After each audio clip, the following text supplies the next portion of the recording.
Chapter 4197. Separated by a door, Yu stood in the room. Through the gap between the door and the door, he silently watched the dazed Yun Shirshir in the living room. His fingers trembled slightly. Yu took a deep breath and turned around. He leaned against the door gently, his eyes filled with heartache. Gong Fan had indeed disappeared for a long time, but he didn't know why he had disappeared. However, he didn't know that his mommy was so worried about Gong Fan. She was probably afraid that he would be sad. She was afraid that he would think that her love for him was divided into two parts. One part belonged to him and the other part belonged to Gong Fan. Hence, she pretended to be calm, as if she wasn't that worried. Actually, she should be very worried. Yu knew that his mommy had feelings for Gong Fan. He even noticed that during this period of time, every morning when she woke up and rushed into the room, she would see him. The dejection in her eyes couldn't deceive anyone. Yu closed his eyes and muttered, "Gong Fan, where have you been?" However, deep inside his body there was no sound at all. Gong Fan had disappeared. Yu was feeling dejected when he suddenly heard Yun Shirshir's serious voice outside the door. "No, you can't take Yu and Natalia away." When Yu heard this, he turned around and looked through the gap in the door. He saw Yun Shirshir sitting on the sofa with a determined expression. "I won't let you take Yu and Natalia away." It turned out that Alice had tactfully mentioned that she hoped that Yu and Natalia would be taken away for some research. When Yun Shirshir heard this, she was like a cat that had been provoked. She immediately became alert and her attitude was resolute. Although she still maintained a calm and polite attitude, the resistance in her eyes was obvious. "No," she said firmly. "I know that you're doing this for Yu's good, but I won't allow Yu to leave my side again." When Alice heard this, she sighed helplessly. She understood Yun Shirshir's concerns. However, she had reaped what she had sown. After all, she had hypnotized Yu and wiped away Yu's memories. Yun Shirshir was more or less afraid of her. "If Yu were to be handed to me, would you also be worried?" Yun Shirshir didn't speak. She bit her lip and clenched her fists. Alice said, "As you said, there is indeed a problem with Gong Fan's disappearance for so long. I'm just as worried as you are. However, if we don't take Yu and Natalia back for research, I won't be able to find out what happened to them. I won't be able to determine what happened to them. Hence, I want to take them back for research. We can only find out what the problem is then. Moreover, I also feel that Natalia's situation is very dangerous now. I can't guarantee that." "No." When it came to this topic, Yun Shirshir's attitude was as firm as steel. Alice immediately lowered her head helplessly and rubbed her forehead with a headache. When Huajin heard this, he was a little worried. "You said that Natalia's situation is very dangerous now. What kind of danger is it? You haven't seen her second personality until now?" "Yes," Huajin replied honestly. Chapter 4198. However, Shirshir said that she suspected that Gong Fan had been hypnotized by Natalia's second personality. "Yes. Then this proves that," Alice said slowly. "This is a personality who knows how to disguise herself. In other words, she might have appeared before, but you didn't realize that she had successfully deceived you and hypnotized you while pretending to be Natalia's personality." Everyone fell silent. These words were a little scary when they thought about it carefully. If it was really as Alice said, if that personality was good at disguising herself, then it would be too scary. Huajin didn't know why, but he was a little lost. It would have been better if Alice hadn't said that. Now that she said that, he suddenly remembered that indeed.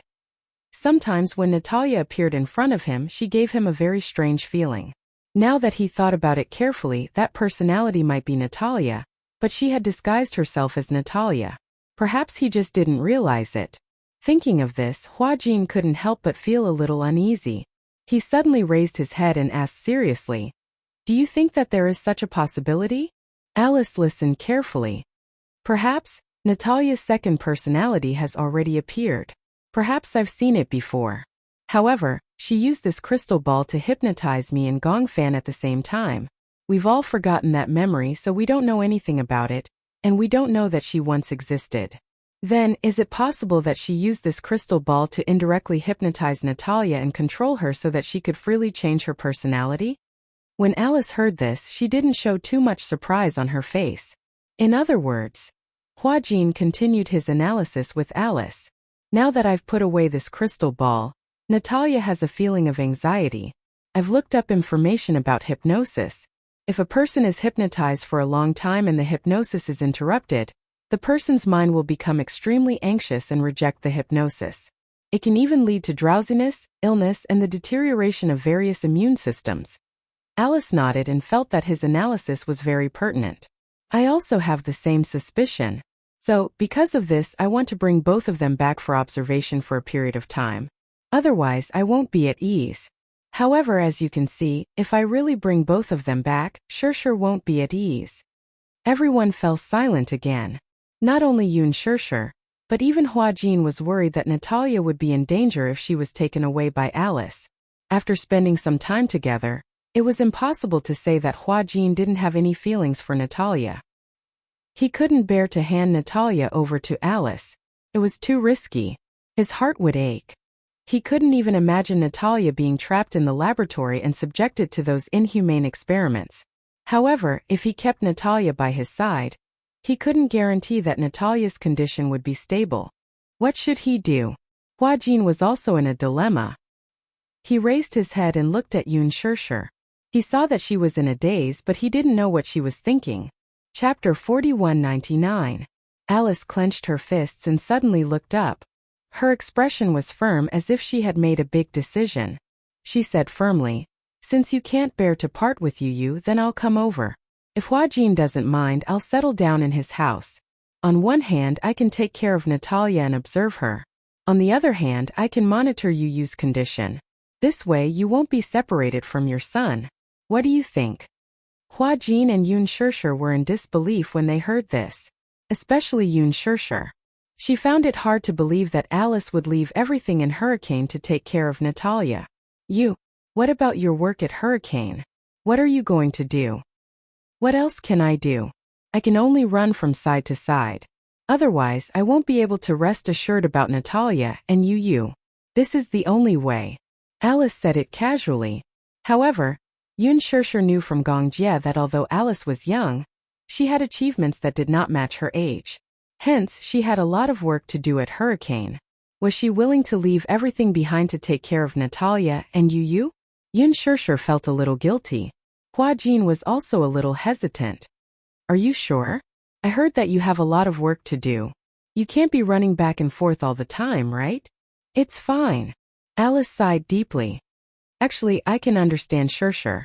After all, Shirshir is a little traumatized by my hypnotism. I understand that she doesn't dare to take the risk. But I can also understand you. But I'm still surprised that you and Natalia have such deep feelings for each other in such a short time. Hua Jin smiled embarrassedly when he heard this. He said helplessly, I just feel a little sorry for her. I want to give her a good childhood. At least, she doesn't have to spend all her time in the hospital. Upon hearing this, Alice's gaze warmed, but she couldn't help but tease. Are you being so careful because Gong Jie threatened you? I'm afraid that if I don't take good care of Natalia, Gong Jie will blame me. Hua Jin hesitated for a long time and had to admit, well, that's one of the reasons. Gong Jie said that if I didn't take good care of Natalia, he would kill me. Who? It was as if a cold current had blown past. Alice and Yun Shirshir looked at each other awkwardly and remained silent for a long time. They had almost been touched by the father-daughter relationship between Hua Jin and Natalia, but now in the end Gong Jie's threats were more effective. It was obvious that to Hua Jin Gong Jie was a demon king. Even though he was afraid of Gong Jie, he still treated Gong Jie's words as an imperial edict. Alice resisted the urge to laugh and asked curiously, You are that afraid of him? You can't say that I'm afraid. Hua Jin said carefully. Then what is it? Yun Shirshir and Alice asked almost at the same time. Hua Jin answered meticulously. I think it's respect. Respect. This word almost made Yun Shirshir burst out laughing uncontrollably. Using the word respect was a bit too ridiculous. Chapter 4200. That's true. After hearing this, Hua Jin agreed that there was indeed nothing to fear from Gong Jie. Although his identity was a little shocking to ordinary people, once they were familiar with him, they would not be so fearful. But, for some reason, he was clearly hinting to himself that Gong Jia was just an ordinary person and there was no need to be afraid of him. However, every time Gong Jia stood in front of him, there was an invisible aura that felt like it was going to break his bones.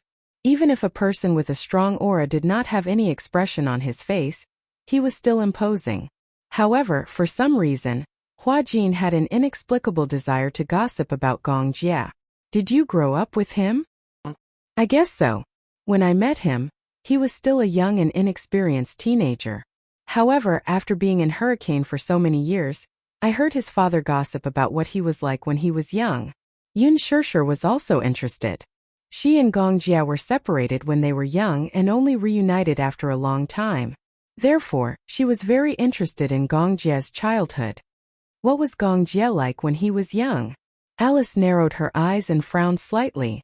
She thought hard for a long time but did not know where to start. How should I put it? Yun Shirshir gave her a clue. When did Xiao Jie return to the Gong family? Alice was stunned. After hesitating for a long time, she said, I remember old master mentioning that when Gong Jie returned to the Gong family, there was an accident. I think you should know about that accident, Shirshir. Because of a car accident when old master brought Gong Jie back, he seemed to have lost that part of his memory. He only remembered that he had an older sister. According to him, the rest of his memories were blurry. When he returned to the Gong family at a young age, he lost his mother and older sister because of a car accident. However, that accident was like a dream to Gong Jie at that time. When he returned to the Gong family, the little fellow did not know how to cry, nor did he know how to make a fuss. Later on, after a long period of hunger strikes, he became malnourished. Thus, he was put on an intravenous drip. Later, no one knew what Gong Xiaoying and Gong Jia talked about, but the two of them stayed in the study for the whole afternoon. Gong Xiaoying took a bottle of whiskey and gave it to the little guy. At that time, the attendants were terrified. The Gong Jia was a noble young master. There were many people who tried to stop the Gong Xiaoying from giving alcohol to such a young child. However, with Gong Xiaoying's expression, no one could stop him. She only knew that Gong Jia was drunk that day. He was drunk, but he didn't make a fuss. He just sat on the sofa stubbornly. His eyes were red, and his tears dripped onto the carpet, wetting his eyelashes. The more he drank, the harder he cried. He sobbed for his mommy and sister. Gong Xiaoying had no choice but to tell him the cruel truth. His mother was dead, and so was his sister. All of a sudden, it was as if the floodgates had been opened. The little guy cried the whole night. The next day, he started to have a high fever and almost contracted pneumonia.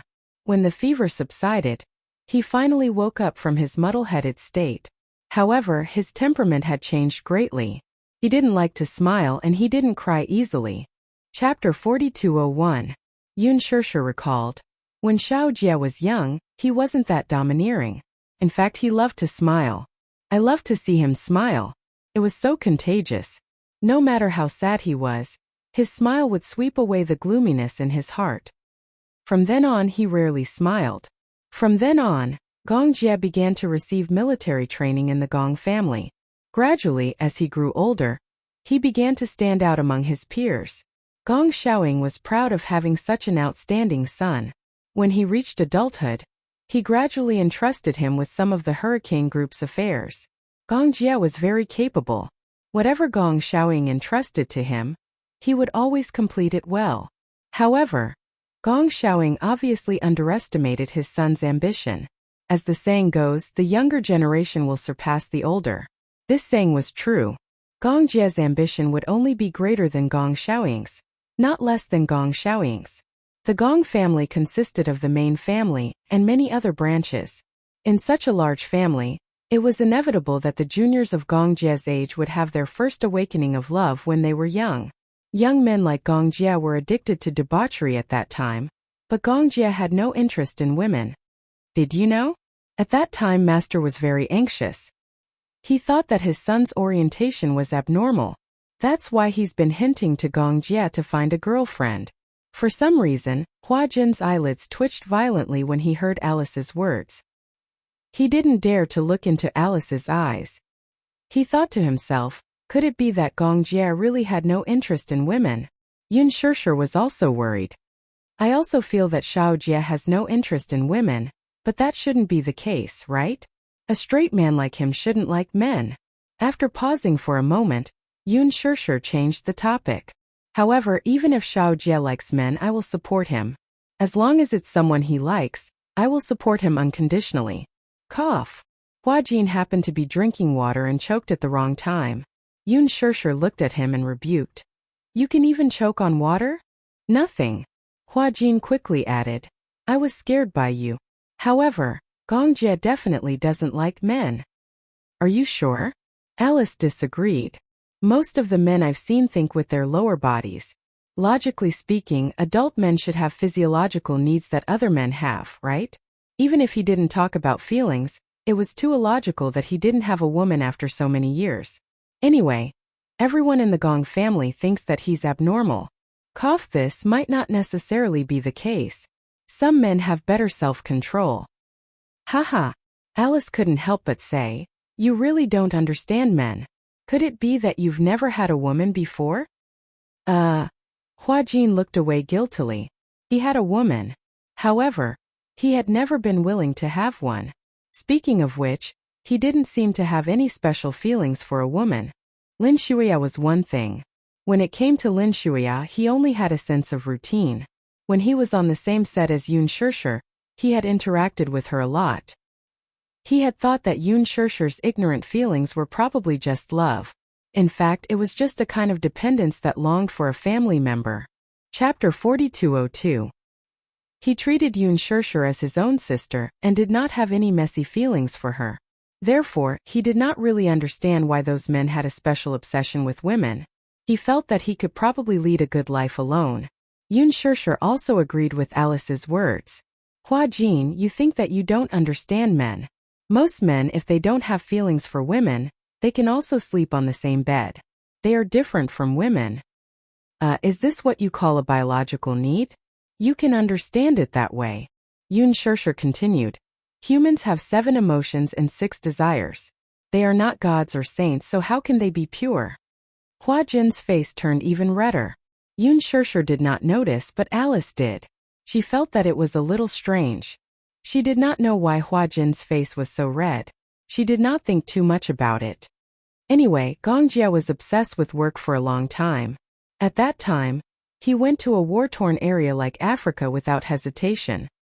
He was young and frivolous, and he did not hesitate to go to a place where no one should go. He always laughed at me for being a workaholic, but when it comes to work, he is far more strict and serious than I am. Moreover, he is very domineering and stubborn. Once he has decided on something, he will not allow anyone to overturn it, not even master. I don't think Xiaojie is very domineering. Yun Shishir was a little puzzled. No matter what, he will listen to me no matter what I say. That's because to Gong Jie, you are definitely the most special one. When he has a girlfriend in the future, I might not be the most special one. When Alice heard this, she suddenly smiled, and her eyes revealed a look of envy. You know what? I'm especially envious of you, she said sincerely. Yun Shishir heard this and was a little puzzled. Why? What do I have to be envious of? I'm envious of you. You've already achieved so much at such a young age. Alice couldn't help but smile bitterly. In fact, no matter how strong she was at work, Alice was still a woman. In the past, she had also yearned for love and family. She envied Yun Shishir because whether it was Muyaja, her 2 sons, her friends, or even an arrogant man like Gong Jie, they all doted on her like a princess. She lived her life as a strong woman. Yun Shishir, on the other hand, lived like a princess. No matter which woman you asked, who wouldn't yearn for it? If he said that he didn't yearn for it, it was only because he couldn't get it. Everyone was different. Yun Shishir may not have a strong personality, nor was she the type of strong woman who could take charge of everything on her own. But because of this, everyone was willing to dote on her like a princess. She had a special quality about her that even she couldn't help but want to treat her well when she met her. It was probably because there was a kind of nobility in her bones. It was just that this noble temperament was very gentle. No matter who it was, she could get along well with them. She had no sharp edges and was as gentle as water. Even Chu Ho, who was born with a weak brain, liked Yun Shishir. Alice yearned for a family, but the key word family was too distant for her. Chapter 4203. The topic of the three of them changed from Gongjia to Alice. Yun Shirshir, on the other hand, was very curious. Half jokingly and half seriously, she asked if Alice had a boyfriend. Alice made it clear that she didn't want to get married. You don't want to get married? Yun Shirshir didn't look surprised when she heard that. Some women didn't like to get married, probably because they were disappointed in men and marriage. They didn't want marriage to restrict their freedom. Alice said frankly, "Actually, I have a lot of expectations for marriage and family. But this expectation is too heavy. I can't ask for it, so I don't want it anymore." Why? Yun Shirshir, on the other hand, could not understand what he meant. Logically speaking, those who didn't want to get married were usually those who had been hurt emotionally. Otherwise, they didn't have any hopes or expectations for marriage. However, as Alice said, since she had expectations for marriage, why did she insist on not getting married? Alice could also see Yun Shirshir's doubts.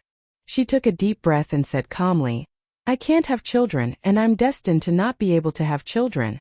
In the past, I've thought about getting married and having a family. But because of my body's condition, it seems that it can't be realized. Since it can't be realized, I don't want to have any more fantasies." How can that be? Yun Shirshir was surprised when she heard that she couldn't have children. She had never heard Alice mention this before. Now that she mentioned it, she was surprised. Hence, she felt a little strange. What happened? Alice didn't hide it from her. She said, "I remember that it was a few years ago. Gongjia came back from Africa and was infected with the plague there. I still remember that time in Africa the plague was rampant. When Gongjia came back to Hurricane, he was immediately quarantined. At that time no one could do anything about this virus. In Africa, once someone is infected with this virus, they are treated like corpses. Many people who are infected with this virus are thrown into the quarantine zone like rotting livestock.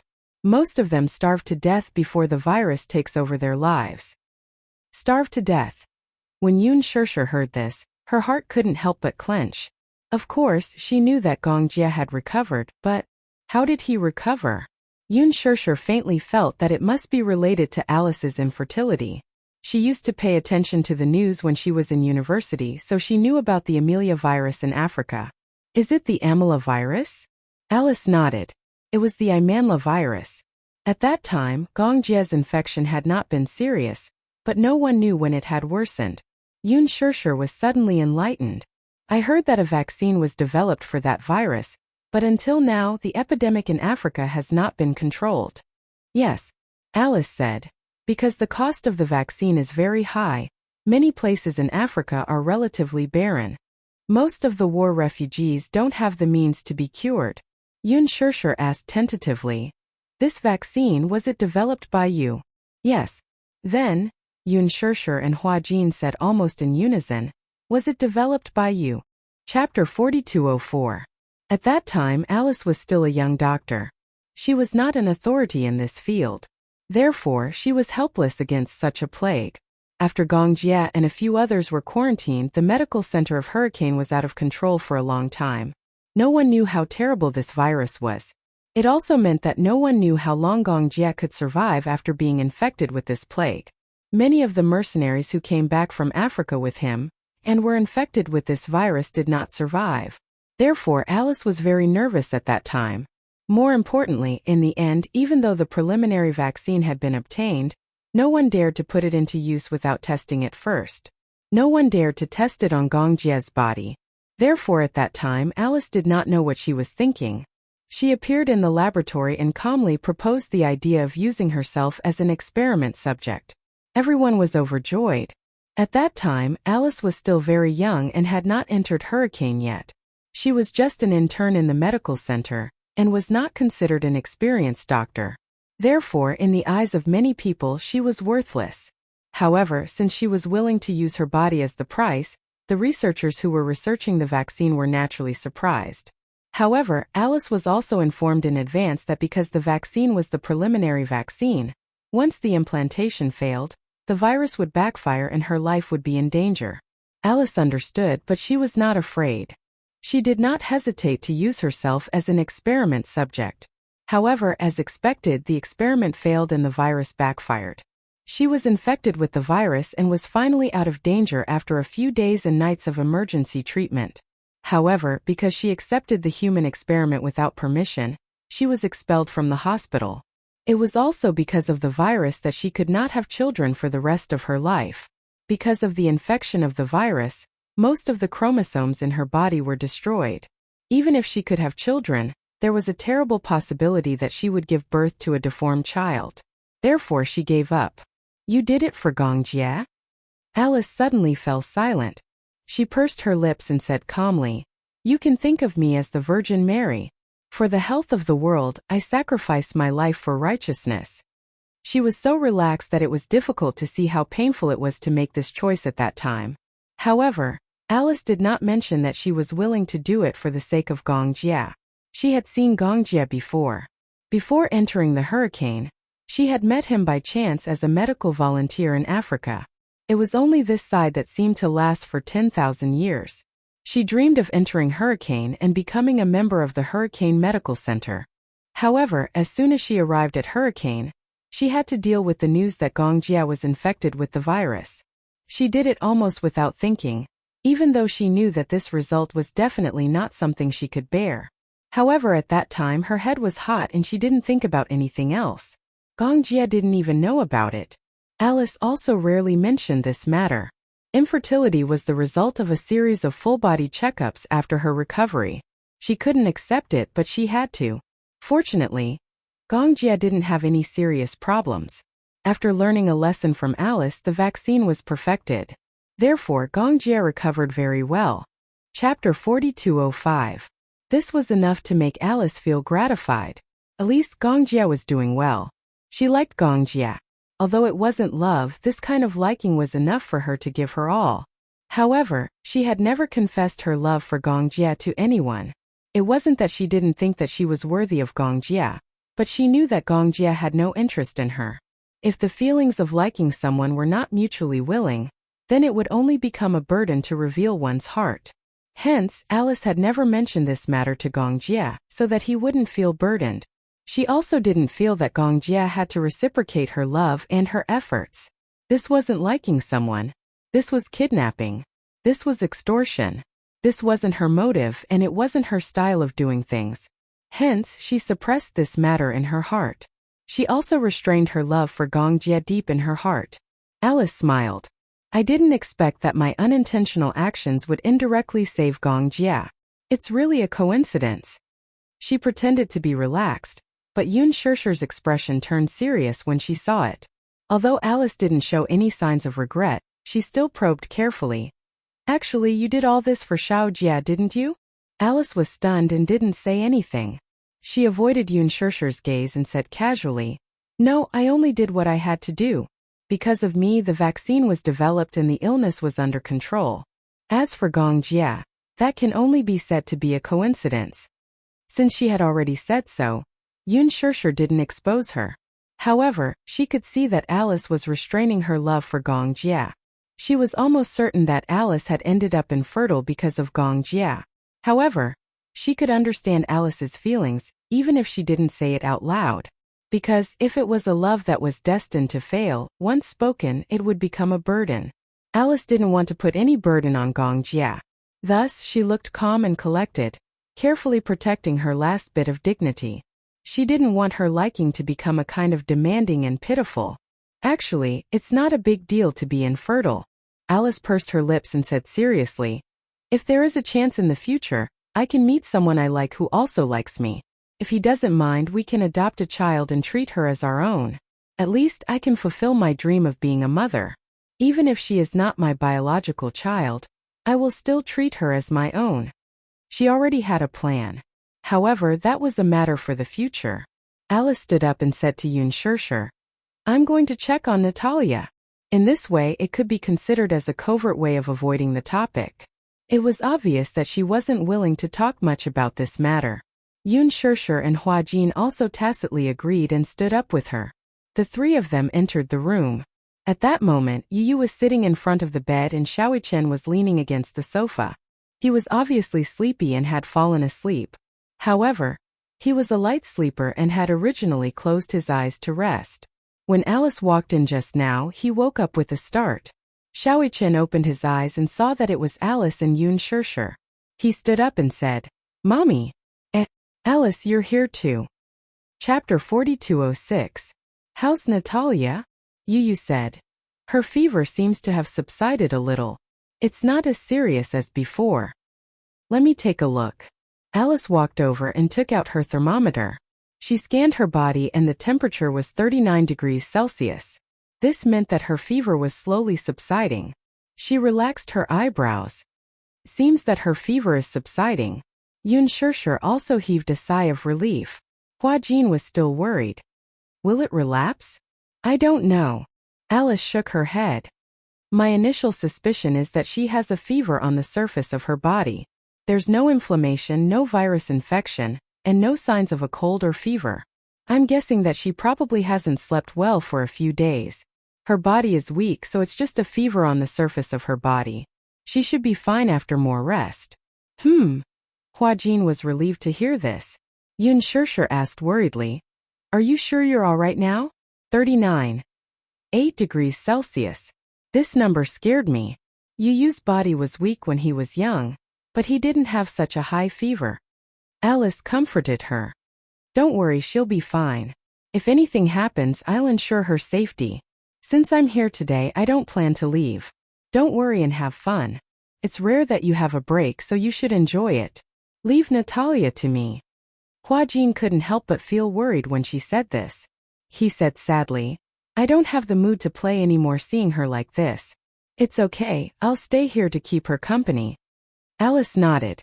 Don't worry, she'll have a good night's sleep. If there are no accidents, her fever should be gone by tomorrow. That's good. With Alice around, Yun Shirshir was relieved. She noticed that Yu's eyes were glued to Natalia, so she walked over to him and squatted down gently. She said seriously, Stay here and take good care of Natalia, okay? Yu looked at her and then at Alice. Suddenly she said, Since Alice is here, she will take good care of Natalia. I want to accompany Mommy. Yun Shirshir was a little surprised when she heard this. She was not surprised that Yu liked to stick to her since she was young. But, at some point, Yu also started to become independent. Slowly, she no longer relied on her as much as before. She originally thought that Yu wouldn't bear to leave Natalia, and would stay to take care of her. She didn't expect him to say that he wanted to stay with her. Yun Shirshir couldn't help but laugh. Mommy isn't sick. Why do you suddenly want to accompany Mommy? Mommy doesn't need Yu to accompany her if she's not sick? Yu suddenly stuck to her and held her hand. He snuggled into her embrace and said coquettishly, I just want to accompany Mommy. It was rare for Yu to act coquettishly. Whenever he acted coquettishly, it was as if he had returned to the time when Yu was 6 years old. He wanted to stick to her all the time like a little tail that couldn't be shaken off. Yun Shirshir's heart instantly softened, and her heart collapsed. She gently lifted Yu up. He was already more than 10 years old. When she lifted him up, he instantly rested his head gently on her shoulder, just like when he was young. Yun Shirshir didn't know why, but she could sense a sense of helplessness from him. She was so sensitive. Hence, she felt that Yu was in low spirits today. Chapter 4207. It's nothing. Yu's voice was muffled. It was not loud, but it sounded weak. I want to be with Mommy. Yun Shirshir's eyelids suddenly twitched. She frowned slightly. She could vaguely sense that Yu might have overheard her conversation with Alice. But even though she had lowered her voice, Yu might have heard it and kept it in his heart. Would he think that she was worried about Gong Fan, and no longer regarded him as the most important person? Yun Shirshir did not know how to comfort him. She hugged Yu tightly and smiled at Hua Jin and Alice. Then she carried Yu and turned to leave. There was a long silence on the way back. It was only when they were about to enter the villa that Yu asked softly, Mommy, are you worried that Gong Fan will never come back? Yun Shirshir was stunned when she heard this. It was only after a long time that she found her voice. I'm a little worried. After all, he hasn't appeared for a long time. It's really strange. Mommy, if he disappears forever, please don't blame me, okay? Yu was a little helpless and said honestly, I'm worried too. I'm afraid that he will suddenly disappear. I'm actually prepared to live with him, but I don't know why, but it's as if he suddenly disappeared and I can't find him. Yoon Shirshir did not know whether to laugh or cry when she heard this. Why would he think that? Why would you think that? Why would mommy blame you for this? Yoon Shirshir knew that Yu had found out about her worries and helplessness. He felt guilty, helpless and uneasy because of this. She felt helpless. She had not controlled her emotions well and made Yu so uneasy. Don't worry, mommy didn't think too much. Don't be sad. Besides, isn't it a good thing that Gong Fan has disappeared? Does that at least mean that you've recovered? Yu nodded gently. Yoon Shirshir carried him back to the room and comforted him. Don't let your imagination run wild, okay? All right. However, Yu was unwilling to return to the room. Instead, he said to Yoon Shirshir, Mommy, I want to go out to sea. Go to sea, yes. Let's go out to sea with Daddy and Xiaoyi Chen, okay? What about your sister? Younger sister, she's seasick. Moreover, the wind at sea is too strong and the sun is too strong. Younger sister's skin is so tender. It's not worth it if it peels. Yes. Yoon Shirshir asked Muyaja to charter a boat, and the family of 4 went out to sea. The journey out to sea took a full day. Lunch was also held at sea. Lunch consisted of freshly caught fish that had not undergone too much processing. Everything retained its original taste and was delicious. When Little Li Chen and Yu went out to sea, they sat back to back and fished by the side of the boat. Yoon Shirshir, on the other hand, hugged fresh coconuts and basked in the sun as she fell into a daze. When they returned in the evening, Yoon Shirshir went to check on Natalia. Fortunately, just as Alice had said, her temperature had dropped quickly. Although it had not returned to normal, it meant that she was getting better. Chapter 4208. After the holiday in Saipan ended, Alice went back to Hurricane to complete the procedures. For a long time, she had to travel back and forth between Hurricane and the country to monitor Natalia's condition. Alice settled down in the villa that Gong Jia had bought for Hua Jin and Natalia. However, after a few days of monitoring, Alice discovered something that could not be underestimated. That was, ever since she lost the crystal ball, Natalia suddenly became very anxious. At night, it was always very difficult for her to fall asleep. Even after she fell asleep through the sleep quality test, she would always have nightmares. The continuous nightmares always caused her to be in a half-awake state, and the quality of her sleep would be greatly affected. Therefore, it indirectly caused her to be anxious. This meant that the crystal ball had a mysterious effect on Natalia's body. Alice hesitated for a long time and finally decided to return the crystal ball to Natalia. Before returning the crystal ball to Natalia, she deliberately installed a hidden surveillance camera in the room. The video was directly transferred to Alice's phone through the phone, so that her situation could be monitored 24 hours a day. At first, Hua Jin objected to the idea. He did not think that Alice could use the surveillance cameras to monitor Natalia even if she was in such a state. Even a person with dual personality had the right to privacy. However, Alice did not agree. She felt that the most important thing now was to find the connection between the crystal ball and Natalia. Hua Jin was convinced and did not interfere too much. So, Hua Jin found an opportunity and returned the crystal ball to Natalia under the excuse that he found it at the airport. Natalia hugged the crystal ball and couldn't bear to put it down. Even her mental state had improved a lot. Hua Jin saw that she hugged the crystal ball as if she had found her life again. He could not help but be curious, so he secretly asked her why the crystal ball was so important. Alice said, "At night, there will be a fairy in the crystal ball who will sing me to sleep." How is that possible? Hua Jin kept staring at the crystal ball, but he could not figure out anything. He was puzzled. Where is the fairy? Why can't I see her? Only I can see her. No one else can see her at all. This is a secret between me and her. A secret that only the two of us know. As she spoke, she hugged the crystal ball to her chest, not letting Hua Jin see it anymore. On the day that Hua Jin returned the crystal ball to Natalia, Alice turned on the surveillance camera.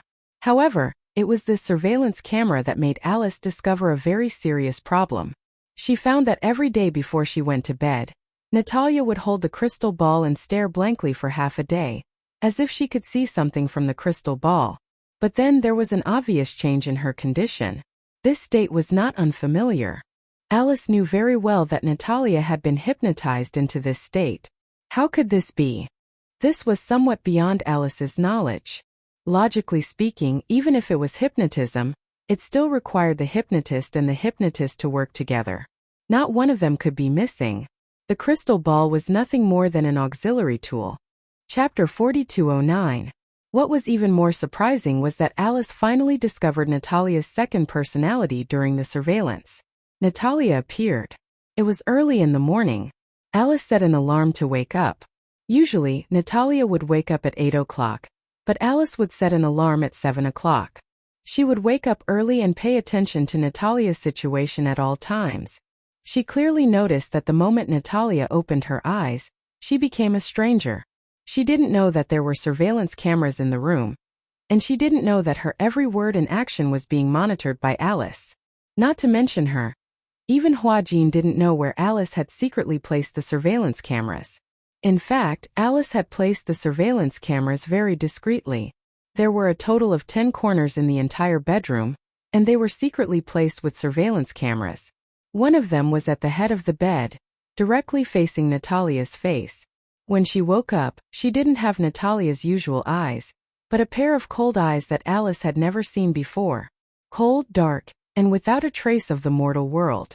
This must be the second personality that Professor Romanka had induced Natalia.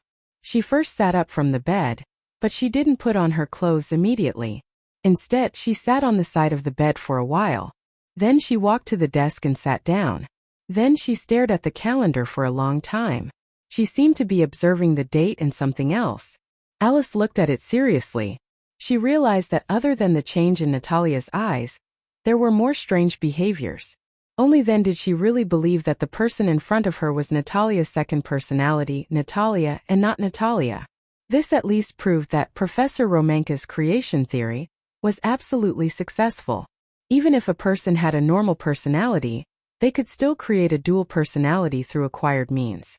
This result almost overturned the understanding of all researchers. Alice got up. At the same time, Hua-Jin had also gotten up and was preparing breakfast.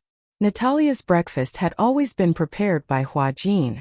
Seeing that Alice had woken up, he was a little surprised and asked curiously, "Why are you up so early?"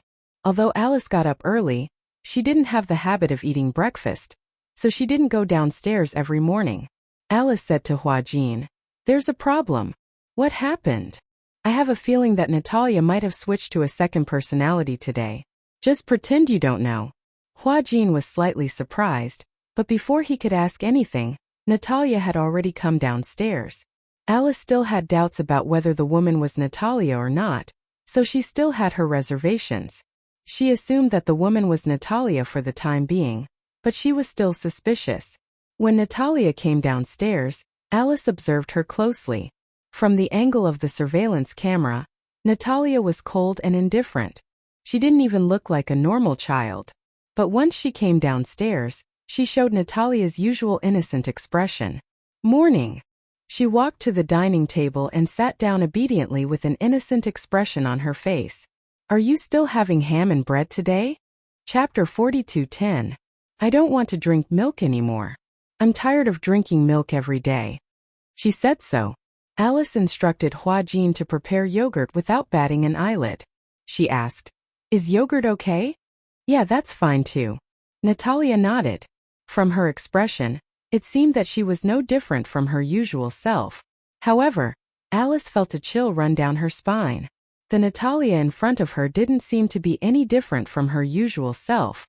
However, Natalia's cold gaze when she got out of bed still left a deep impression on her. Could it be that all this was her disguise? Alice couldn't help but suspect.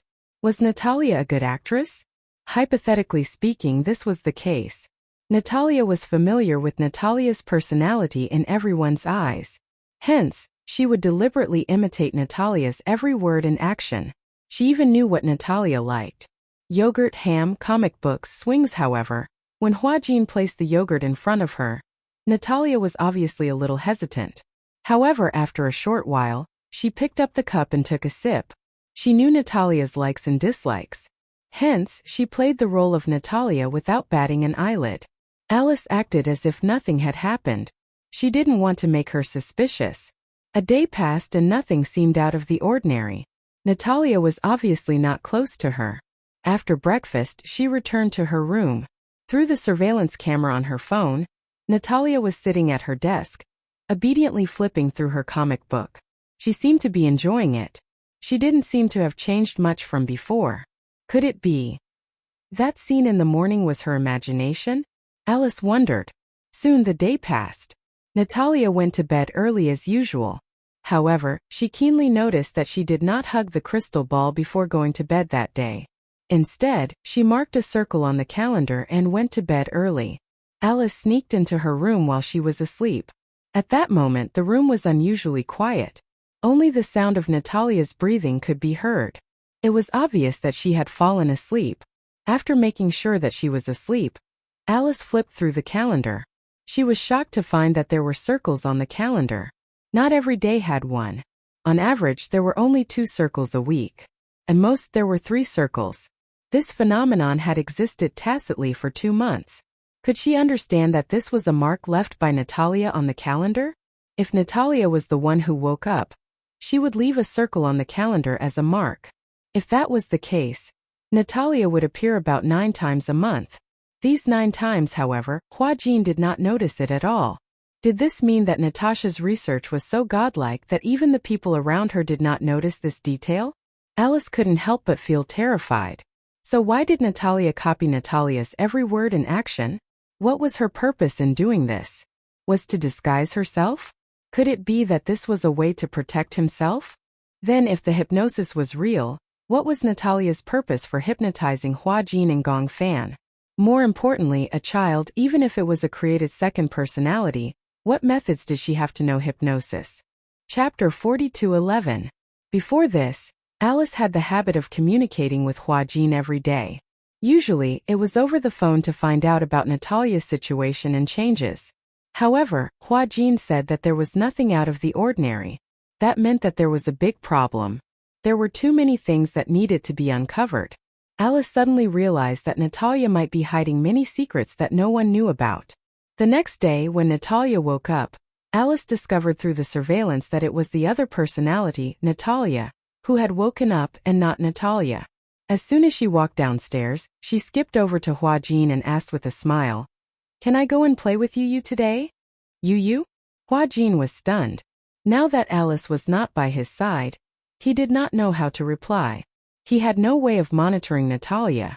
Usually, the phone that was connected to the surveillance camera was kept by Alice. Hence, he had no way of knowing which personality the girl in front of him was. Can't I?" Natalia said with some regret. "Can't I go and play with him? I'm so bored here alone." Hua Jin smiled and said, "I can play with you. But you're not fun." Natalia sat at the dining table and held her head dejectedly. She pouted and said, "Also, with this auntie around, I feel very uncomfortable." Hua Jin knew that she was not close to Alice. It was not strange that she did not like Alice. Hence he coaxed her. "I'll take you to play with Brother Yu tomorrow, okay?" "Don't." Natalia started to whine. "I just want to play with him today, okay? Is something wrong with him?" "That's not it." After hesitating for a long time, Hua Jin finally nodded gently. "Okay, then I'll take you there after breakfast." "Okay." Natalia clapped her little hands happily, looking very happy. "Then you must eat your breakfast obediently before I take you there." "All right." Natalia had just finished her breakfast when Alice came downstairs. For some reason, the smile on Natalia's face faded when she saw her. Coincidentally, she had also finished her breakfast. She immediately said to Hua Jin, "I'm full. I'm going upstairs to change." With that, she headed upstairs. Alice looked back at her and asked curiously, "Change clothes? Where is she going?" Hua Jin said, "She wants to play with you." Upon hearing this, Alice's face sank slightly. She quickly walked to his side and lowered her voice as she asked, "You agree?" "Yes."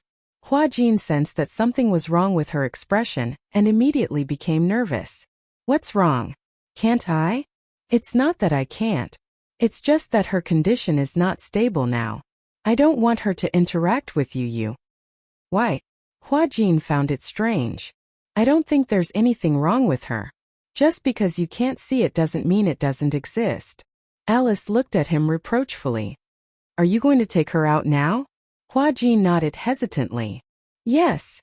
Alice sighed deeply and frowned. How could she let Natalia and Yu be alone together? Naturally, she was afraid that something would go wrong. Hua Jin studied her expression and asked tentatively, Then should we reject her? Chapter 42:12. Forget it. Alice waved her hand. You've already promised her. If you don't go now, she'll definitely be suspicious. Forget it, I'll go with you and be more careful. Who knows, maybe I'll be able to observe something. Hua Jin listened and nodded. However, when the three of them were about to leave, Natalia saw that Alice was going with them and pouted unhappily. Why does she want to go with us? She muttered to Hua Jin. Obviously, she felt uncomfortable with Alice going with them. Hua Jin squatted down and asked her curiously, Do you not like Aunt Alice? Natalia turned around to glance at Alice and nodded sadly. I don't know why, but I feel like she's spying on me. Even Hua Jin couldn't help but be stunned by her sensitive answer for a long time. Hua Jin lifted his head to look at Alice, but Natalia suddenly said unwillingly, If she's going, then I won't go. I'm not a criminal. Why should she spy on me? As she said this, she turned her head to the side and said unhappily, I know I'm sick, seriously sick, but that's not a reason for her to spy on me. She was young, but her logic was not inferior to that of an adult. Hua Jin pursed his lips and looked at Alice helplessly. Alice looked at Hua Jin, then at Natalia, and raised her eyebrows.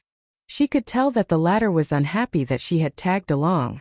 She also felt that it wasn't appropriate for her to go. If Natalia was alerted, it would be detrimental to her research. Alice took a step back and said, Why don't you guys go? I have nothing to do if I go. Okay, Alice said as she turned around and went back into the house. She stood by the window until she saw Hua Jin and Natalia get into the car. 15 minutes later, she walked to the garage and started a car. She took a shortcut and sped toward Yun Shershur's house. Natalia was on guard. Alice's sixth sense told her that the child was Natalia, not Natalia. Therefore, she absolutely could not sit back and do nothing.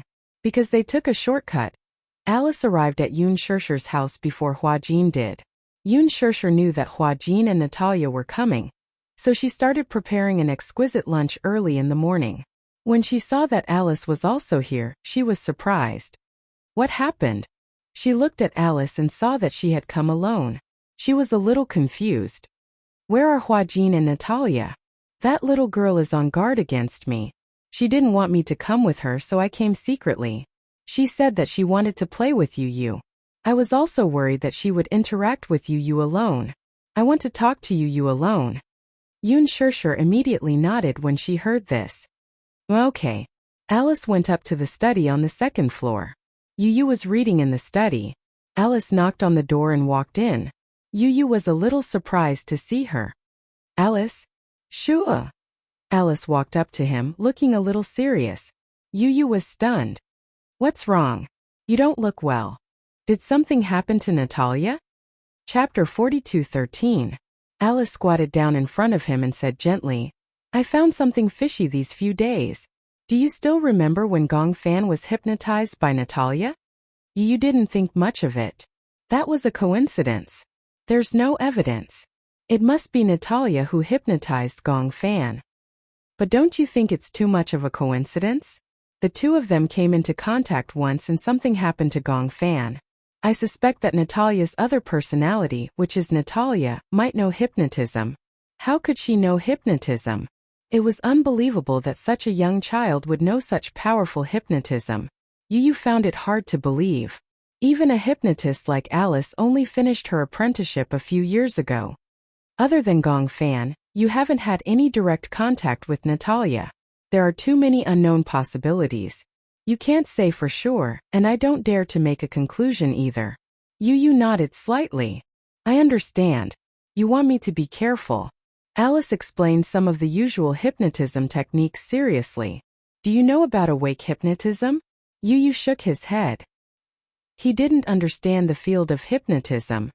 Do you remember that I hypnotized you before? Yes, I remember that. Yes, that's trance hypnotism. Trance hypnotism. You didn't understand. What's the difference between the two? There's a big difference. When a person was awake, asleep, dreaming and feeling happy, the brain would operate at different frequencies and release different chemicals. The different frequencies of the brain could cause different physical sensations, such as fatigue and relaxation. Hypnotism interfered with these frequencies. In other words, it interfered with the brain waves. Trance hypnotism was when a person was tired, asleep, or in a trance. The hypnotist interfered with the brain waves to achieve the goal of hypnotism. However, awake hypnotism was the highest level in the field of hypnotism.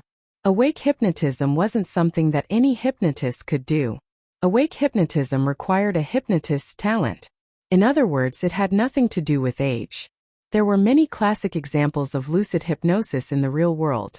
For example, when people saw red, they would immediately think of the national flag and blood donation. When they saw yellow, they would think of sunflowers. Then, when red and yellow were together, they would think of McDonald's. This was the sober hypnosis used in commercials. As for the general public, there was no lack of a minority who accepted such clear-headed hypnosis suggestions. Alice suspected that Natalia had used sober hypnosis on Gong Fan. However, she wasn't present at the time, so she didn't know what had happened. But after Gong Fan saw Alice once, he never returned to this body, did he? Yu nodded. After hearing what he said, he also felt that this was a little too suspicious. Then what is her goal? Yu's question stumped Alice.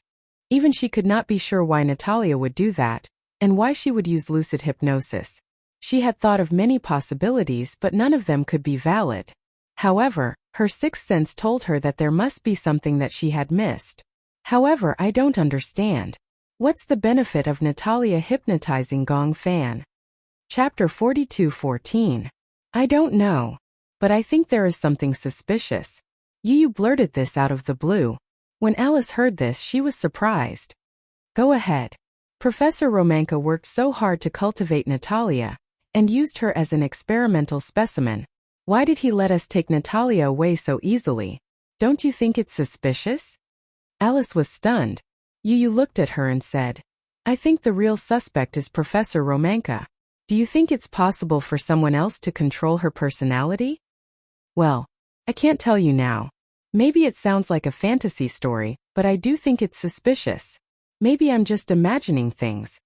Alice was at her wit's end, but now was not the time to talk about this. Alice looked dispirited. I don't know what went wrong. Anyway, you have to be careful when you interact with Natalia. For example, if you feel tired, don't look into her eyes, her expressions, and her movements. Is it so scary? Yu was puzzled. Even if I'm not asleep, I can still be hypnotized by her? If you feel tired, that's when your brainwaves are at their weakest. It's also the time when you are most susceptible to interference. Yu nodded seriously. Okay, I understand. Downstairs, the sound of a car engine could be heard. Alice sensed that someone had arrived. She said to Yu, I'm going to the room upstairs. If anything happens, let me know, okay? I'll be upstairs. I'll try my best not to make any mistakes. If Natalia finds out that you're upstairs, she'll be suspicious. Then all our efforts will be in vain. Alice was stunned. She did not expect Yu to be so wise. Okay, I got it. Alice went upstairs. Yu went downstairs. At this time, Hua Jin was holding Natalia's hand as they walked in. When Natalia saw Yu, she showed an unprecedented enthusiasm. Yu. She skipped over and held his hand, revealing a cute smile. I'm so bored at home alone, so I wanted to come and play with you. What do you want to play? I saw the game you played with Xiaoichin on TV. I want to play it too. Oh, is it a PS4? Yeah, it's a boxing game. Xiaoichin bought a PS4 and an Xbox 360 at home. When he had nothing to do, he liked to pester Yu to play games. However, now that he was addicted to PlayerUnknown's Battlegrounds, he was not that enthusiastic about these games. Usually, only Yu and Muyaja would play them occasionally. There was a layer of dust on the console. This was a console game, so it had to be connected to the TV to play. The graphics were very clear, and it was similar to many games in the arcade. There were fighting games which were good for intelligence.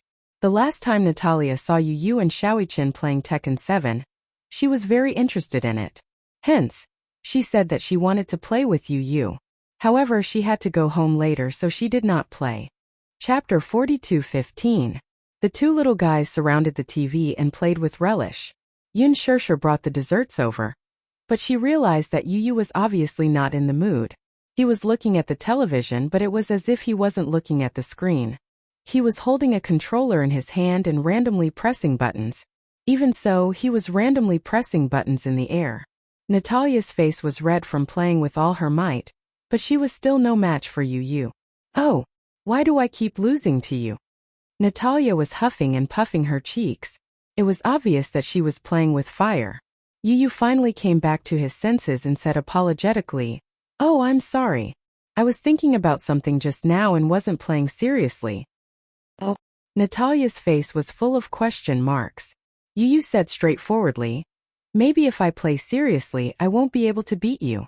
He thought that he was trying to coax her. However, in Natalia's eyes, it was a provocation. She pouted and said, "What do you mean by that? If you're not playing seriously, then wouldn't I be killed by your finger if you play seriously?" "That's not necessarily the case." Yu said seriously, "In this game, Shaoichin is still better. I've never been his match." "Humph, why won't you go easy on me?" Natalia was obviously unhappy that she had lost. She threw the controller aside and hugged her knees, looking aggrieved. Yu pursed his lips. It was obvious that he was still thinking about something. Natalia suddenly stood up and ran upstairs. She was obviously a little angry. Hua Jin saw this. If it was in the past, he would have laughed. She must be angry, so he planned to coax her. She was obviously waiting for Yu to coax her. However, Yu was unmoved. He knew what Natalia's motive was. He could even imagine that she was waiting for him to coax her. Alice had previously warned him not to be alone with Natalia. He shouldn't create this opportunity, and he shouldn't let it happen. Yu suspected that Natalia wanted to play the game with him, so that she would lose on purpose and run to the room to wait for him to find her. This way, the two of them would have a chance to be alone. He believed Alice's warning. Hence, when Natalia ran upstairs, he didn't do anything. He switched to the game disc and started playing casually. Time passed by slowly. Upstairs, Natalia couldn't take it anymore. She initially thought that Yu would not bear to see her go upstairs in a fit of pique, so he would follow her upstairs and coax her. However, after waiting for so long, she still didn't see anyone. She felt strange. Alice's guess was right. The Natalia in front of him wasn't Natalia at all. She was Natalia, who had taken over her body. She had tried so hard to be alone with Yu. Alice had already seen through her, and told Yu in advance. Yu naturally believed her. He didn't believe that Alice would harm him. However, he had already felt that there was something wrong with Natalia. Natalia couldn't sit still anymore. She carefully pushed open the door to the room and felt her way to the staircase. From her angle, she saw Yu sitting on the sofa in the living room. He was holding the controller and looking at the game calmly. She widened her eyes in surprise. He seemed to be unmoved by her anger. In fact, he looked cold. What was going on? Chapter 42:16. Natalia could tell that Yu had special feelings for Natalia. It was not the kind of pure friendship between children. It was not exactly love either, but she could not pinpoint exactly what kind of feelings it was. She only knew that Natalia had a special place in the boy's heart. She took advantage of this. Natalia secretly bit her finger. She was close to the time limit that Professor Romanka had set for her. She had to complete this task as soon as possible. Otherwise, she did not know how to explain it to Professor Romanka. Yun Shirshir walked from the kitchen to the living room. Out of the corner of her eye, she caught a glimpse of Natalia hiding in the corner of the stairs. She pretended not to see her and walked to Yu's side. She handed him a glass of fresh apple juice.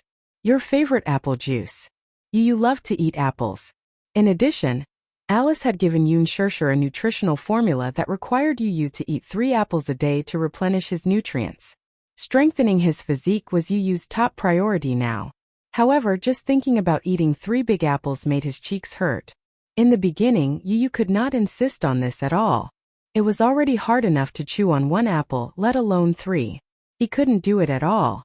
Thus, Yun Shirshir thought of squeezing 3 apples into juice. It was sweet and sour and Yu liked it too. This way it would be the best of both worlds. When Yoon Shirshir handed him the apple juice, she lowered her voice and said, "She is at the stairs, secretly watching you." Yu heard this and took the apple juice without batting an eyelid. He also secretly looked in the direction of the stairs. Natalia did not notice that Yu was secretly sizing her up. Yu suddenly hooked his finger at Yoon Shirshir.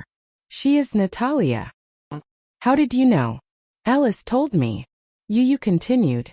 "Alice did not allow me to be alone with Natalia. She was worried that Natalia knew how to hypnotize people." "Hypnotize people?" Yoon Shirshir heard this and her heart trembled. She recalled that time when Yu was hypnotized and his personality was sealed.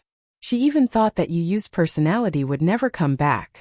Therefore, she was very nervous and could not help being careful. "Don't be nervous," Yu said. "I will protect myself. Just pretend that you did not hear anything." "Okay." Yu and Yoon Shirshir acted. And her. Hua Jin was focused on Yu's game, and everyone seemed to be ignoring Natalia. Natalia was especially upset. Could it be that she had been seen through? Impossible. She had tried very hard to imitate Natalia's words and actions. How could she be seen through? However, Yu's attitude towards her had turned cold. That was a fact. Natalia went back to the room. After waiting for a while, she fell asleep without realizing it. Alice was on the third floor. She sent a WeChat message to Hua Jin. Hua Jin replied that he had gone to the room to take a look and found that Natalia had fallen asleep. Hence, Alice said, "Let's take her home while she's asleep." "Why? What if she wakes up?" "She won't wake up. Once a child of her age falls asleep, she won't wake up so easily." Chapter 42:17. Hua Jin carefully carried Natalia into the car and went home early. Alice finally came down from upstairs. When Yu saw her, he immediately stood up and said without hiding anything, "I've noticed it too. Natalia's second personality is called Natalia, right?" "Yes, I remember mentioning this name to you. She seemed to be able to create an opportunity to be alone with me today." Yu frowned. "What's going on? Have you finally noticed what's wrong with her?" Alice said honestly, "There aren't many clues now. I'm worried that Natalia's second personality is too shrewd and will realize that I'm observing her sooner or later. In this way, if she raises her guard, I won't be able to notice anything fishy about her." "Then are you sure that Gong Fan's disappearance has something to do with her?" When Alice heard this, she took a deep breath and said in a low voice, "I'm sorry, I'm not sure. I'm just suspecting. But I feel that the possibility of it being related to her is very high. That's why I hope that you'll raise your guard so that you won't make the same mistake again." When Yoon Shirshir heard this, she couldn't help but hug Yu tightly. Yu looked up and saw Yoon Shirshir's forbearing gaze.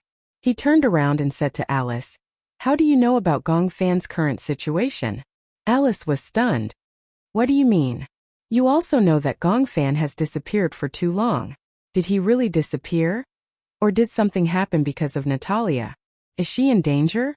I want to ask you to help me find him." When Alice heard this, she was surprised. She said half jokingly, half seriously, "Isn't Gong Fan's disappearance good news to you?" When Yu heard this, he was in a daze for a long time. Then he lowered his head and said in a low voice, "In the past, I probably thought that if Gong Fan suddenly disappeared without a trace, it would be something to be happy about. At least, his departure wasn't accompanied by too much pain. But now I don't think so." "Why?" Alice didn't know if she should ask, but she still wanted to know more about Yu's feelings. Yu said honestly, "Whether it's him or me, we're all part of this life. Without him, I'm not me, and without me, he's not him. We was the name, the miracle that was formed. I couldn't lose him. Mommy couldn't lose him either. Yao couldn't lose him. Xiaoichen couldn't lose him either. If he was so important, why did he disappear just like that? In the past, I felt that he had occupied my body for too long, so I couldn't spend more time with Mommy. Now, if he can hear me, I want to say that I'm willing to sacrifice more time for him to come back. If he's willing, I can let Mommy tell him a bedtime story every night and sing to him." As Yu spoke, her tears fell unknowingly. When Yoon Shirshir saw this, her heart felt like it was being stabbed by a knife. Her heart ached as she hugged him. You don't be sad. How can I not be sad? Chapter 42:18. Yu suppressed his sadness and said, he didn't say goodbye and left without saying goodbye. No one knows where he went. Every night I would call his name repeatedly before I went to bed, but he didn't seem to hear me. I was thinking, where did he go? Did he not want mommy and me anymore? He made mommy sad. I hate him. Yun Shirshir was helpless and sad. She secretly wiped his tears and said, You don't be so sad. Yu still said angrily, if he doesn't come back, then forget it. He won't. She cupped his little face and rubbed against it affectionately. If he doesn't come back, it's okay too. But mommy must really want him to come home. Yu looked into her eyes seriously. That day I heard everything. Yu lowered his eyes in disappointment. Mommy must miss him a lot, right? I didn't protect him well. It's my fault. Alice furrowed her brows, feeling a little sad. We can't make a conclusion too early. No one knows what Natalia did to Gong Fan, but Gong Fan's personality shouldn't disappear so easily. Yu looked at her in surprise. How can you be so sure? If Gong Fan's personality disappeared so easily, the field of multiple personality disorder wouldn't be one of the most complicated topics in the world. There are countless people with multiple personality disorder who haven't been cured. If the problem can be solved so easily, it doesn't exist at all. Alice continued. Moreover, Natalia has multiple personality disorder. She's a patient herself. How can she cure other patients? When Yu heard this, he asked tentatively. So you're saying that Gong Fan's personality can't disappear? With the clues and scientific evidence I have now, it's impossible for him to disappear. Alice gave a definite conclusion. When Yu heard this, his brows finally relaxed. He suddenly said, if you need to do research, I can do it any time. Since you said that there's a problem with my body, then if you want to study it, I can do it any time. Alice was a little embarrassed and said, I want to, but your mommy is not very assured. If I really want to study you, I'll need your guardian's permission. Yun Shirshir looked hesitant. Even though he was now so familiar with Alice, even though the woman in front of him had once saved Gong Jie's life and was absolutely a trustworthy person. However, she was still worried and would not easily hand Yu over to her. I'm worried. Yun Shirshir did not hide anything and said frankly, I didn't know that you would do such research on him, but I can't be at ease if I just hand Yu over to you. Alice shrugged innocently with a helpless expression on her face. It was as if his gaze was saying, your mommy will have to be convinced by you. I don't have the right to do it without her consent. Yu knew very well that Yun Shirshir was worried about him. After all, they had been through so many life and death separations, she was not willing to take any more risks. It was not that she was worried about Alice. She was worried that Yu would be separated from her again because of some unforeseen event, or that he would not acknowledge her as his mommy like before. Chapter 42:19. Mommy, if you're by my side, then it'll be fine. Yu gently tugged at her sleeve and asked cautiously, let's try it once. Let's try it once, okay? Yun Shirshir looked at Yu hesitantly and then looked at Alice. Alice placed her hand over her heart and said earnestly, don't worry, I won't dissect Yu. I'm only using the sleep test and hypnotizing method to find out more about Gong Fan. Yun Shirshir hesitated for a while and finally nodded reluctantly. Alice hadn't expected her to agree. When Yun Shirshir nodded, she was stunned. She had thought that Yun Shirshir would reject her again, but she hadn't expected her to agree. She was stunned for a long time before she came back to her senses. Yun Shirshir said to her seriously, I trust you because you trust you too. Okay, I understand. Don't worry, I won't let you down. Sleep monitoring didn't require a huge device. Alice had brought a sleep monitoring device from the headquarters. That night, she rushed over early with the device. In the room, she instructed Yu to lie on the bed and put on a sleep monitoring headrest for him.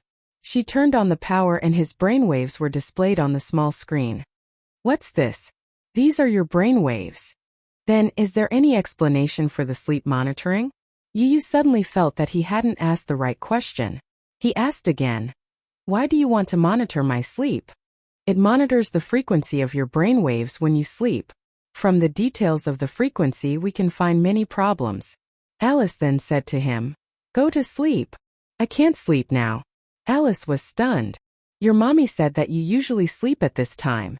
But wearing this device doesn't seem comfortable. Yu fiddled with the device on her head and frowned. Feels quite uncomfortable.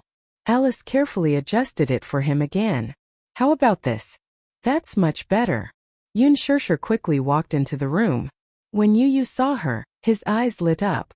Why don't I ask mommy to tell me some stories? Maybe I can fall asleep this way. You don't have to tell me a story, just close your eyes. I want to monitor the quality of your sleep, including the degree and time of your sleep, Alice said. When Yu heard this, she felt bored and told her honestly, usually it's mommy who tells me stories. If I don't listen to her stories, I'll feel uncomfortable. This means that you rely too much on your mommy. Can your mommy tell you bedtime stories for the rest of your life? As Alice said this, she pushed him and urged him. Close your eyes and sleep. When Yu heard this, he sighed like an old man and gently closed his eyes. When he lay down, he looked at the ceiling and closed his eyes slightly. Although he squinted his eyes, he didn't feel sleepy at all. Alice asked, Don't you want to sleep? Yeah, I can't sleep. Yu mumbled. Although his eyes were closed, his eyelids were twitching violently. Relax. Alice turned her head and looked at the monitor. On the screen, the frequency was jumping violently. This meant that Yu's mind was filled with thoughts and he was thinking about something. No wonder he wanted to listen to Yun Shirshir's bedtime stories. Chapter 42:20. Do you let your thoughts run wild every night before you go to bed? Yes. What do you think about? Yu closed his eyes. He answered Alice's questions without holding anything back. I think about Gong Fan and our future. Yun Shirshir sat down at the side and quietly listened to the exchange of questions and answers between the two. It was in such a relaxed state that Yu was completely unguarded. Instead, he was able to tell her everything that was on his mind. Do you like Gong Fan? So. Do you hate him? I don't. Then what kind of feelings do you have for him? Yu pondered for a moment and finally let out a long sigh. I owe him. I feel guilty. Why? Because I was the one who forced him out. It's just that in the past, I've been chasing him away, trying to get him out of my body. Yu's eyelashes suddenly twitched violently. The frequency of the monitoring on the screen was getting faster and faster. He suffered pain that he shouldn't have to suffer, but I was so cowardly that I avoided all of it. He suffered so much for me, but I saw him as an evil person. Actually, he's not a bad person. It's just that he has always received negative and repressed emotions. That's why he developed a dark personality. But not only did I not understand, When Yun Shirshir heard this, she couldn't help but feel her heart ache. She covered her mouth tightly and felt extremely guilty. She didn't want Yu to hear her sobbing. She felt heartache, powerless and uneasy. She knew what kind of childhood Yu had had. Back then, she had kept Yu by her side out of selfishness. However, she hadn't given him a peaceful childhood. She should have known. She didn't have the ability to give him a good childhood, but she had kept him by her side out of selfishness. It was all her fault. Yun Shirshir felt lonely, but then she heard Alice ask, Did you create him? Yes. Why? Because. Yu's calm brows furrowed slightly as a tear rolled down from the corner of her eye. I feel lonely. Yun Shirshir widened her eyes in shock. Lonely? Why do I feel lonely? When I was young, everyone had parents, brothers, sisters, and so many friends. But I felt that I couldn't get along well with those children. Why? Why can't we get along well? Because I keep feeling that their world is different from mine. Their parents would send them to school, and after school, someone would send them home. When they got home, they would have a warm dinner, but I didn't. I also want to have a father and a brother. I fantasize about having such a family, but I know that mommy is also very lonely. I shouldn't force so much. So I always imagined that I had an older brother, until one day I felt that he had appeared. Do you remember what day it was? Chapter 42:21. Yu paused and his voice suddenly became gloomy. When I fell asleep at night, I saw him in my dream. He was standing there alone, covered in injuries. Was it Gong Fan? Yes, at that time he didn't have a name.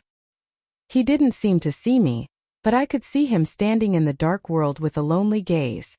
Yu continued. He didn't have any friends.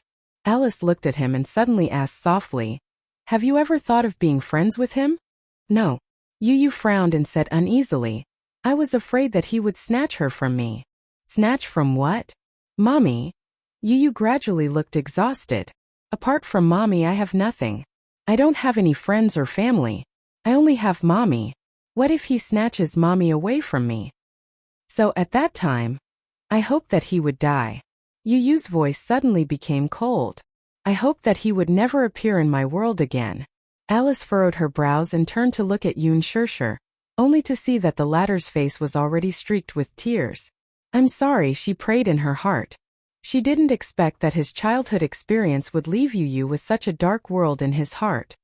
But later on, I didn't want him to die. Yu was obviously in a difficult situation. He rubbed his eyes and turned over slightly. Alice immediately adjusted the blanket for him. "Why didn't you want him to die?" "Because Mommy seems to like him a lot." Yu said seriously. "I also feel very guilty towards him. If it wasn't for him, I wouldn't have been able to bear the pressure of the darkness. I feel that Gong Fan is a real strong person. He stands in the dark and is so calm. He has suffered so much for me. It would be too cruel for me to chase him away. Mommy also loves him and loves him. So I hope that he will stay. When we were young, he bore so much for me. Now that I'm bearing this for him, it's not worth mentioning. Actually, if you had told your mommy about what had happened to you back then, you wouldn't have had to go through all this." Yu suddenly sighed helplessly. "I don't want that. I don't want Mommy to know about this." His resolute tone surprised Alice. "Why?" "Because I happened to hear Mommy and Grandpa mention that she regretted keeping me by her side. Perhaps it was because she saw that I didn't have a good childhood, so she wanted to send me back to Daddy's side and let me live a better life. If I let her know that I'm not doing well, she'll definitely send me away." "You can't bear to leave your Mommy. Even if I die." Yu's lips parted. "I want to die in Mommy's arms too. I'm not going anywhere." When Yun heard this, she stood up gently and walked to the balcony. She lowered her head weakly. After about a quarter of an hour, Alice also came out. She leaned against the railing and casually lit a cigarette. The smell of smoke drifted into Yun's nose, but she didn't find it pungent. She even gasped and choked a few times. "Why did you come out?" Alice raised her eyebrows. "You can't bear it?" When he said those words just now, what kind of state was he in? Chapter 42:22. Goodness gracious. Yun was extremely vexed. What had she done? Yu was still so young. Why did he have to go through such a cruel experience? "It's all my fault." Yun covered her face sadly and said in a daze, "At that time, I shouldn't have kept him by my side out of selfishness. I clearly didn't have the means to give him a wonderful childhood. I shouldn't have brought him back. It's all my fault. It's all my fault." Alice looked at Yun's sad expression and felt her heart ache. She didn't have a child, but she could understand this feeling. She imagined that she wanted to give him the best thing in the world. However, the reality was, she didn't have the ability to do so. Alice smiled helplessly and said plainly, "Who said that you didn't give him the best thing in the world?" Yun looked up with tears in her eyes and looked at her in surprise. Alice smiled. "To him, aren't you the best thing in the world?" Yun was stunned. She opened her mouth in surprise. When she came back to her senses, she gently wiped away her tears. When she heard the conversation between Yu and Alice while he was half awake, she felt heartbroken. However, when she heard what Alice said now, she felt a little conflicted. Don't give him what he thinks is good, and don't blindly put all the blame on yourself. Life is irreversible. Everything can't be overturned. Accept everything calmly. Thank you," Yun said. "To think that I was still wary of you. I didn't expect you to be so much more mature than me. If you care too much about someone, you'll naturally be confused." As Alice said this, she flipped through the printed monitoring report and took a drag on her cigarette. Yun looked at it. There were all kinds of complicated lines on it. She couldn't understand it and asked curiously, "What is this?" "This is the frequency of his sleep quality. This is before he fell asleep and this is after he fell asleep." Alice pointed at the paper and said to her, "Did you notice that after he fell asleep, The frequency of his brain waves became stronger. What does this mean? This means, Alice frowned and said, this means that his sleep quality is very poor. Poor sleep quality? Yes, Alice said. Patients with dual personality are most afraid of poor sleep quality.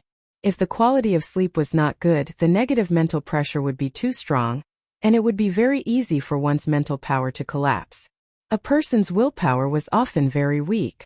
Sometimes it could be very strong and seemingly indestructible. But often, the more indestructible a person looked, the easier it was for a straw to crush him.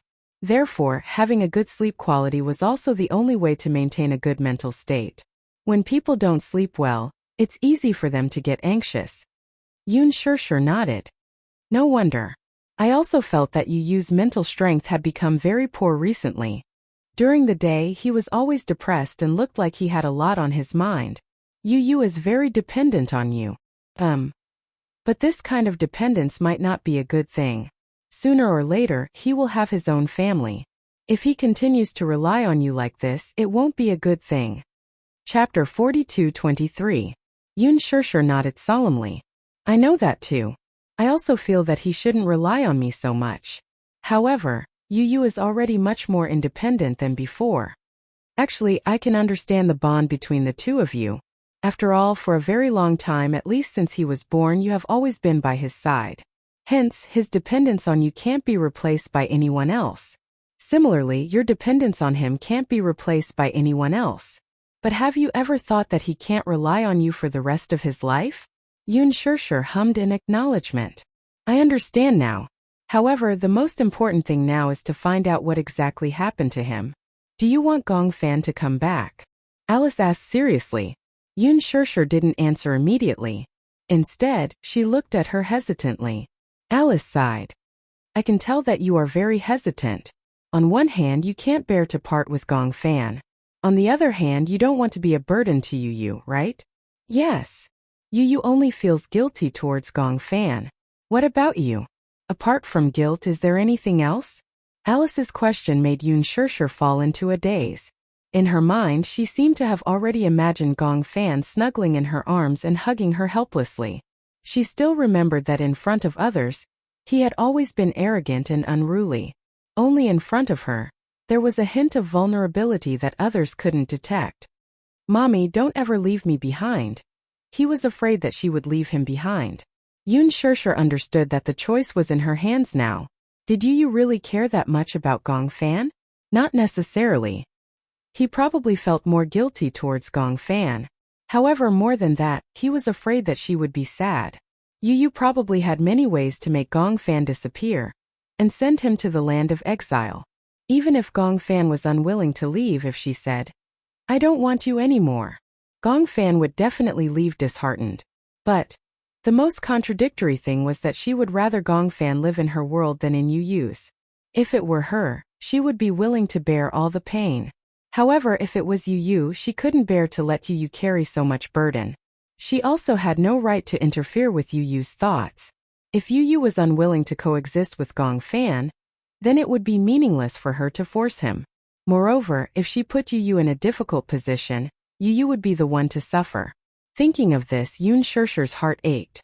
Her hands fell weakly and she sighed. Forget it, I can't make Gong Fan stay. No matter what, I just want Yu to be fine. I can't put so much pressure on Yu because of my own thoughts. If you must force me to make a decision, I'm willing to. Yoon Shurshur almost could not go on with her words. She looked up and looked at Alice seriously. Holding back her tears, she choked and said, I'm willing to give up Gong Fan. This sentence was undoubtedly a knife to her heart. But she had no choice. She could not bear to see Yu on the brink of agony. Give up. Yoon Shurshur persuaded herself. She thought that Yu would definitely understand her decision. Chapter 42:24. Can I perform hypnosis on Yu tomorrow? Hypnosis? She could tell that Yoon Shurshur was extremely nervous when she heard the word hypnosis. She looked at her warily. Alice laughed when she saw this. Don't tell me you're thinking that I'm going to hypnotize Yu and make him lose his memory again? You won't. Yoon Shurshur was just too sensitive. After all, she didn't have a good impression of the word hypnosis. The first time I performed hypnosis on you, I didn't get your consent. But it's different now. I'll seek your opinion now. If you agree, I can perform the hypnosis then. Why are you performing the hypnosis? Yun Shirshir asked with concern. She had to understand the nature and purpose of the hypnosis before she could come to a conclusion. Alice said, I want to find Gong Fan. The hypnosis was scheduled for 1:30 p.m. the next day. Alice had chosen this time because it was the time when people would feel sleepy after a full meal. At the same time, it was also the time when people would feel most relaxed. There was a high chance that the hypnosis would succeed at this time. Yu naturally agreed and was willing to undergo the hypnosis. She also wanted to know where Gong Fan was hiding. The hypnosis process may produce some painful images. Can you withstand it when you enter the depths of your dreams? Yu didn't think much of it and said casually, no matter how painful it is, can it be as painful as the first time I was hypnotized? Alice couldn't help but feel guilty. She cleared her throat awkwardly and didn't say a word. Yu turned to Yun Shirshir and said, Mommy, I'm going to start the hypnosis. Don't be here anymore. Be good and wait outside the door. Don't you want me to be here?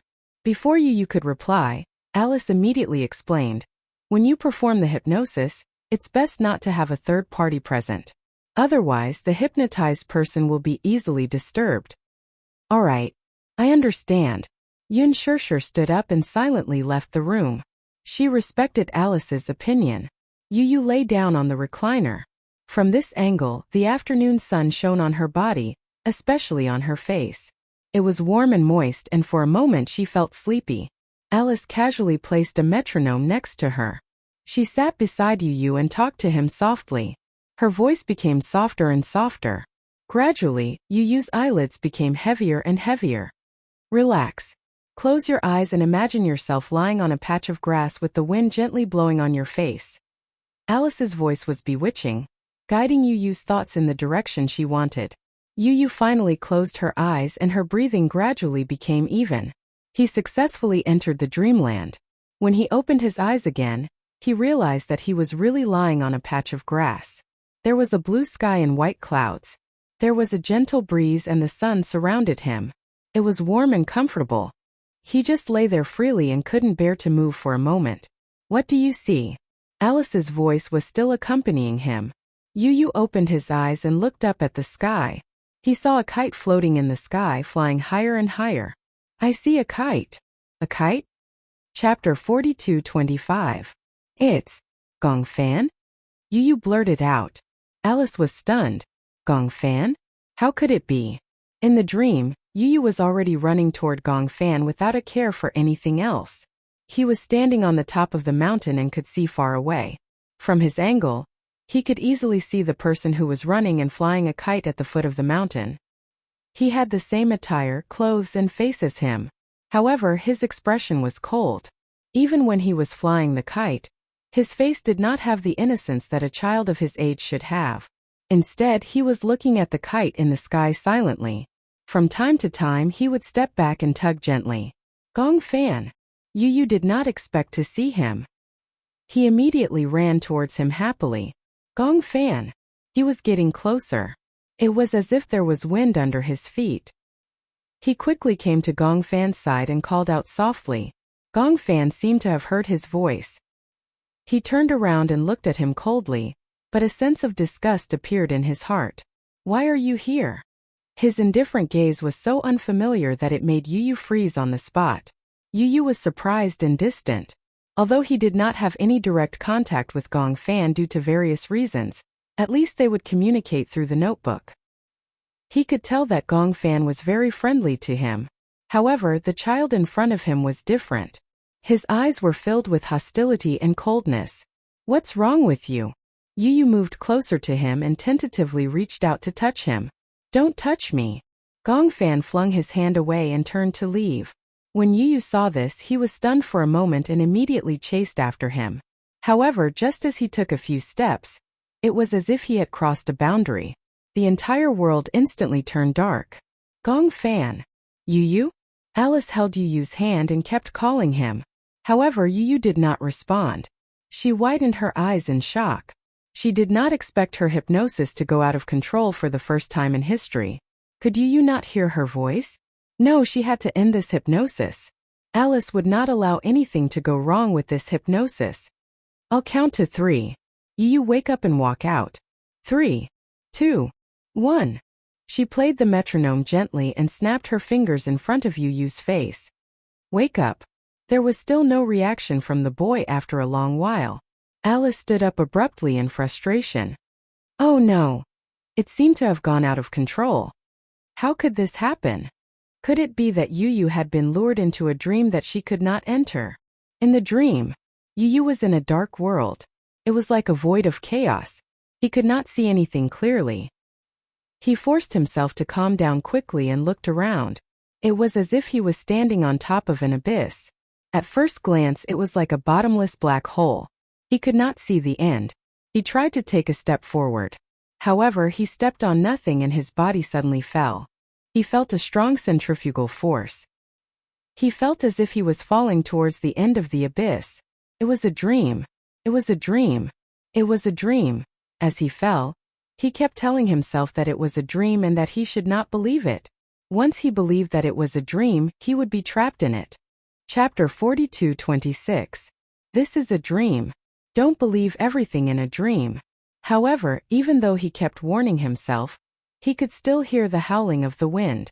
He could even feel his face being scraped by the wind. He suspected that this was not a dream and could not help but waver. He couldn't tell if this was a dream or reality.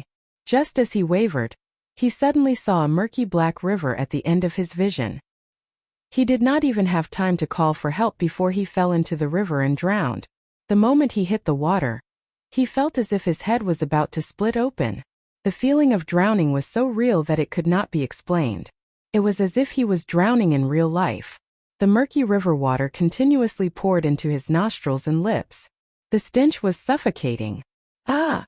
He opened his mouth, wanting to call for help. He almost instinctively wanted to escape from this terrifying dream. However, he could only feel himself drifting along with the river water. The whole world was dizzy. Help! Help! Alice could hear the broken sounds coming from Yu's mouth from time to time. She suddenly sat down beside him again and put the brainwave detector on his head to check the frequency of his brainwaves. When she saw that the frequency of his brainwaves in reality on the screen had become chaotic, she felt uneasy for a moment. How could this be? Yu? Alice held his hand tightly, trying to let him feel her strength. Wake up, wake up. What you see is a dream. It's a dream that doesn't exist. Gong Fan! Yu suddenly cried out in surprise. His voice was hoarse, but a name came out clearly. In the dream, he drifted along with the river water to a deserted place. The river water gradually became shallow. He crawled to the shore pathetically.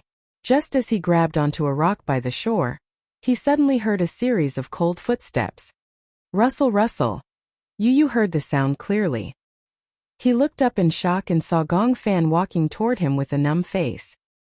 He was shocked to find that Gong Fan was hiding a sharp dagger in his hand. He was so scared that he suffocated and instinctively said, Gong Fan. Gong Fan walked towards him without saying a word, without making any sound. However, Yu was keenly aware that this Gong Fan seemed to be a little different from the real Gong Fan. His face was cold and his eyes were dark. There was not a trace of life in them, as if he was a walking corpse. What are you doing? Yu kept retreating. Seeing that Gong Fan was still closing in on him, he suddenly felt an inexplicable fear. He could actually imagine the sharp dagger piercing through his chest, causing blood to spurt out. No, don't! He suddenly crawled up from the ground, turned around and fled. And the footsteps behind him gradually quickened as he caught up. Yu was so shocked that she sucked in a breath of cold air, and ran with all her might towards the end of the road. No. What are you doing? Even if this was a dream, it was too realistic. Even though Yu could still vaguely tell that the scene in front of him was a dream, it was beyond what he could bear. Even if it was a dream, he did not want to continue. Chapter 42:27. Yu kept running forward. His willpower was crumbling in such a scary dream. There was no way he could survive. Behind him, the sound of footsteps became more intense. Yu could even feel that the hurried footsteps were right behind him. How could this be? Could it be that the dream had started to collapse? Had it completely gone out of control? Don't come over. Don't. Yu kept waving his hands. His face was flushed red because of the suffocation. Yun Shirshir, who was outside the door, heard Yu mumbling uneasily. She opened the door a little and saw Alice frowning and looking at Yu in fear. She took a step forward and wanted to enter the room. Alice looked up at her and said, "Sure. You can come in but don't speak." "Okay." Yun Shirshir walked into the room and saw Yu lying on the chair with a red face. Her heart ached and she asked anxiously, "What happened?" "The hypnosis is out of control." "Out of control?" Yun Shirshir almost shrieked out loud. She didn't know what it meant to lose control. But looking at Yu's painful expression, even Alice couldn't imagine how Yu could break free from the nightmare. "The dream is out of control," Alice said with a serious expression. "This means that I can't control his dream anymore." "What does that mean?" Yun Shirshir was confused. She only felt that Yu was in a terrible situation. She was afraid that Yu would end up like Gong Fan. She couldn't accept such a blow. Alice gasped. "I suspect that he met Gong Fan in the dream." Yu felt himself being pinned to the ground by a powerful force. He struggled with all his might and finally managed to break free. However, he saw a dead end right in front of him. Behind him, the strong force grabbed his collar again. Yu turned around abruptly and finally saw the face of the person in front of him. Gong Fan stood expressionlessly in front of him, his hands gripping his collar tightly. His expression was filled with hostility. Gong Fan. It was indeed him. Yu was in disbelief. He had never thought that Gong Fan, who had always been friendly with him, would show such a terrifying side to him. "What are you trying to do?" Gong Fan stared at him coldly. Suddenly, his lips curled into a contemptuous smile. "What do I want to do?" "You?" Yu looked at the rising murderous aura in his eyes and felt a chill run down her spine. He had never been afraid of anything, and he was seldom really afraid of anyone or anything. However, the young man standing in front of him with a cold gaze finally made him feel a sense of fear. "You control the real world of this body, and I control the dream world of this body. In the real world, you are the king. But here you can't win against me." In the next second, Gong Fan suddenly raised his hand. The sharp dagger in his hand suddenly glowed with a cruel light. "No." Yu shook his head frantically. "Don't do this. You can't do this." He didn't understand why Gong Fan had become so violent and cruel. This wasn't like him. Chapter 42:28. Pfft. "You're not allowed to invade my territory." Gong Fan's eyes were red as he ruthlessly stabbed him with the knife. Even though it was a dream, the pain of having his chest pierced through was still heart-wrenching. It was so real that it could not be explained. Yu was in so much pain that he frowned and almost couldn't speak. He could only feel the sharp tip of the dagger piercing through his chest as if it was going to pierce through his thin body, one stab after another until blood splattered everywhere. Yu woke up abruptly and opened his eyes. He took in a deep breath of cold air until his blurry vision gradually cleared up. He finally saw clearly. At that moment, he was lying on the bed with the ceiling light hanging above his head. Muyaja and Yun Shirshir were standing nervously in front of the bed. Alice was staring at him intently. She was drenched in cold sweat because of his repeated screams. Yu looked out of the window. It was already dusk. He fell asleep and unknowingly struggled in his dream for an entire afternoon. Even though he had slept, this dream made him even more exhausted. He leaned against the head of the bed weakly and his body was already drenched in cold sweat. Xiaoyichen sat by the bed and looked at his pale face. Her heart ached and she felt uneasy. Yu was extremely tired. That dream was so real that he was still in a daze when he woke up. He recalled Gong Fan's ruthless and cold face in the dream and couldn't help but tremble. Yun Shirshir glanced at Alice. Seeing that Alice had acquiesced, she immediately walked up to Yu and hugged him tightly. "Yu, did you have a nightmare? Don't be afraid. Mommy is here. Mommy is with you." Yu hugged Yun Shirshir weakly. He finally broke down and tears rolled down his face. Yun Shirshir rarely saw him cry. When she saw his tears, she was even more helpless. What happened? Mommy. Gong Fan. Gong Fan? Yu pursed her lips and said with difficulty, he wants to kill me? Yun Shirshir let out a short, and her eyes widened in shock. Alice immediately stepped forward and asked anxiously, what did you dream of? Do you remember? Yu refused to say anything. He buried his face in Yun Shirshir's arms and shook his head. Don't ask. I don't want to say anything. Seeing this, Alice gave up.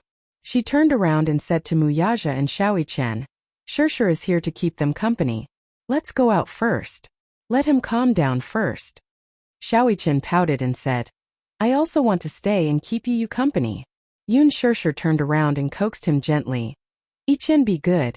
Go out first. It's fine with Mommy here. Okay then. Mommy will keep Yu company. Xiaoyi Chen was very obedient. With Yun Shirshir's words, he obediently left the room with Muyaja. Although Muyaja did not say anything and was not good at expressing concern verbally, Yun Shirshir could tell from his eyes that he was very worried. She smiled and said, It's okay. I'll take good care of him. Don't worry too much. Okay. Muyaja did not say anything else and left the room with Xiaoyi Chen.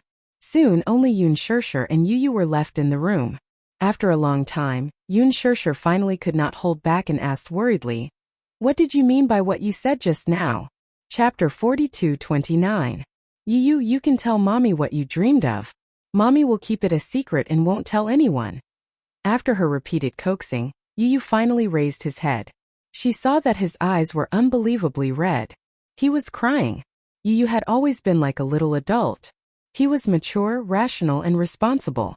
It was rare to see him cry. Seeing him cry, Yun Shirshir's heart ached even more. She hugged him tightly and said helplessly, It's okay if you don't want to talk about it. Mommy is just too worried about you. He wanted to kill me? Yun Shirshir was secretly shocked, but on the surface she maintained a calm expression. Gong Fan, I dreamed that he was chasing me with a knife. Then he pressed me against the wall and stabbed me in the heart. Yu recounted in a trembling voice. Even though he didn't add too much detail, just imagining that scene made him shudder uncontrollably. Yun Shirshir found it hard to believe. However, since he said that it was a dream, she comforted him and said, You said it was a dream. A dream is a dream. Don't take it seriously. I kept thinking that just now. Yu sniffed. His voice was still broken. But I still feel very scared. I keep feeling that although it was a dream, it was so real. I'm so tired, but I don't dare to sleep. I'm afraid that if I fall asleep, I'll have that dream again. Mommy, you said that the person who stabbed me with a knife, was it really Gong Fan? You said it was a dream. A dream is a dream. Reality is reality. You can't mix the two together. Since it's a dream and you're awake, forget everything in the dream. But, Mommy, my sixth sense tells me that that person was Gong Fan. He really wanted to kill me in the dream. When Yun Shirshir heard this, she couldn't help but hug him tightly. How can you kill someone in a dream? Even if a person dies 1,000 times in a dream, he won't die. But Yu was still feeling conflicted. That feeling was worse than death. Mommy, that dream felt so real. No matter how much I told myself that it was just a dream and that I shouldn't believe it so easily, I felt so tired after having such a dream. Even breathing felt exhausting. When Yun Shirshir heard this, she felt as if a knife was being twisted in her heart. It was so painful that she almost couldn't breathe normally. She gently kissed Yu's forehead and said to him, You have to be well. Mommy really doesn't know what to do. In front of him, Yun Shirshir felt a deep sense of powerlessness. She wanted to protect him, but she didn't know how. Ever since Yu was born, her life had never been peaceful. Ever since he was born, he had been in poor health. Then he found out about his dual personality. Yun Shirshir couldn't imagine how painful Yu's life was. However, what really made her heart ache was that Yu would rather bear such pain than let her know and make her worry. Alice said that Yu was very dependent on her. However, Yun Shirshir knew very well that she was even more dependent on Yu. She wanted to be close to him and understand what kind of life a person with dual personality lived. Because just listening to Yu's description was enough to make her tremble with fear. I'm sorry. Yun Shirshir choked with tears and said, Mommy didn't take good care of you, didn't protect you.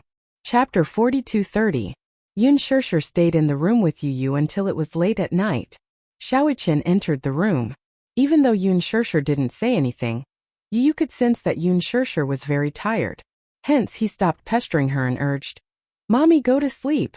Yun Shirshir was still worried. She continued hugging him and showed no signs of letting go. Shaoqin saw this and said helplessly, "Mommy, you're obviously looking down on me. Don't worry, I'll keep Yu company. If he doesn't want to sleep, I'll play games with him. If he wants to sleep, I won't disturb him." Yu pouted and said, "I don't want to sleep and I don't want to play games." He had no interest in games. They were too retarded. However, he didn't want to sleep so early either. Even though he was very tired, and the afternoon nap had been even more tiring because of the nightmare, he still didn't want to sleep. He was worried that if he fell asleep, it would be a series of nightmares. He was afraid that his mental state wouldn't be able to withstand it. Shaoqin said, "Then I'll go to the study with you to read." "Okay." Yu said to Yun Shirshir, "Mommy, go to sleep. If you don't rest well, how can you take care of me? Don't worry, I'll be fine." Even though Yun Shirshir was still worried, she nodded reluctantly because Shaoqin was around. Moreover, she was also tired.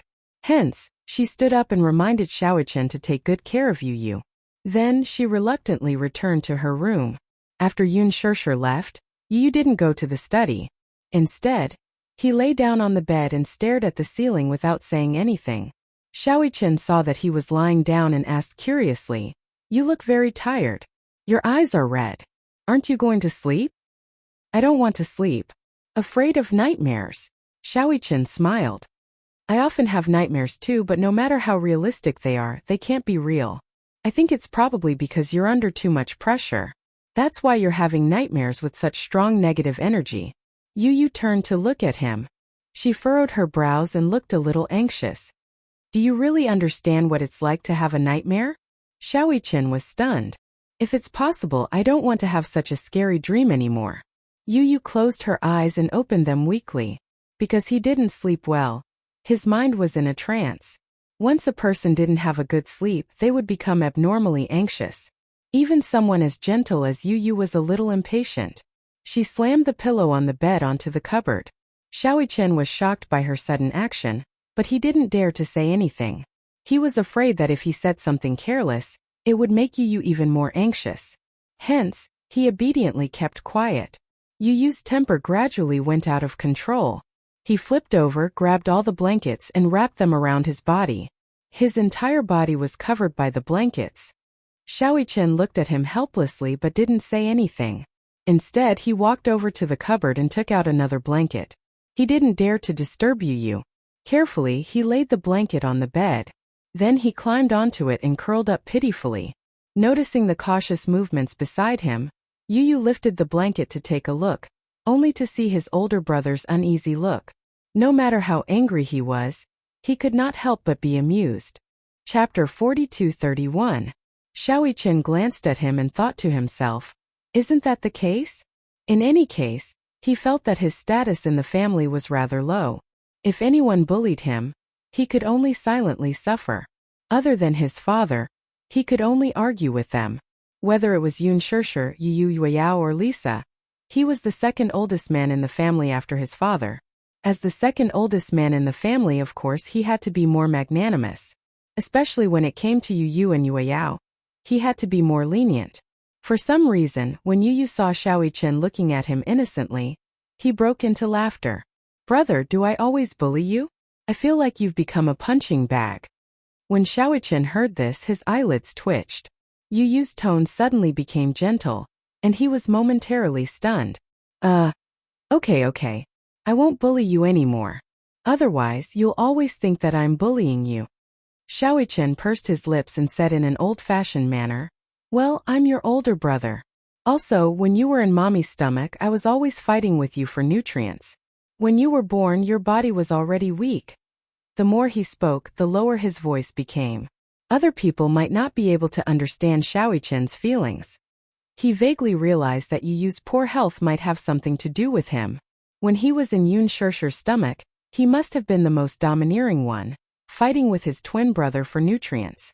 Therefore, He felt an indescribable sense of guilt towards Yu. If it wasn't for him, Yu might have been very healthy. At the very least, he wouldn't have wasted his childhood in the hospital. He could have been like other children, flying kites outside every day and playing with other children. He wouldn't have had to watch helplessly. Xiaoqian suddenly recalled. I remember playing a horror game in the past. The main characters in the game were a pair of twin sisters. Twin sisters? Yeah. According to the ancient customs of many countries, the firstborn twin is considered the younger brother or sister, and the lastborn twin is the elder brother or sister. Oh? Why does it say that? Xiaoqian said. I read a report saying that medical science believes that the firstborn twin should be the younger brother or sister.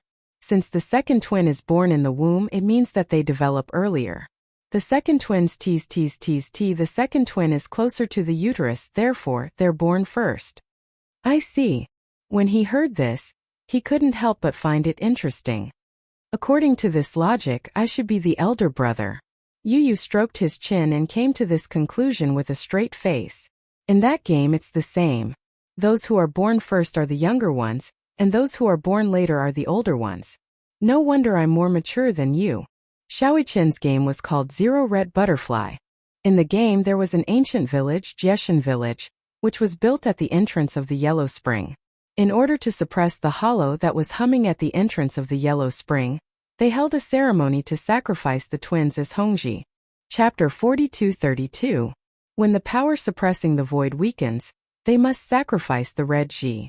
Otherwise, when the void's resentment erupts, it will lead to the destruction of the village. Coincidentally, the village would give birth to a Gemini every certain period. In the village's knowledge, the Gemini was originally one person, but was produced separately in order to be the red Ji in the red funeral ritual. Therefore, the villagers believed that in the red funeral ritual, when one of the Gemini killed the other, the Gemini would merge into one and release a powerful force. This force could suppress the voids and protect the village. It was a game that Xiaoqian played a long time ago, but for some reason when he saw that it was a Gemini setting he couldn't help but buy it.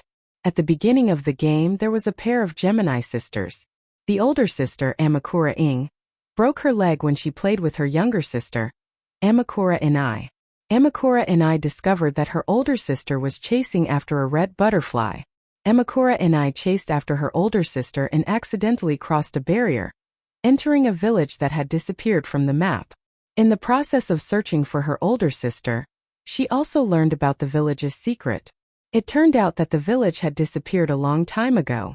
After the Toshiro family completed the last successful ceremony, the village held the red funeral ceremony again. This time it was held by the Tachibana family's twins, Muyu and her older brother, Shuyu. The two of them were kind and had deep feelings for each other.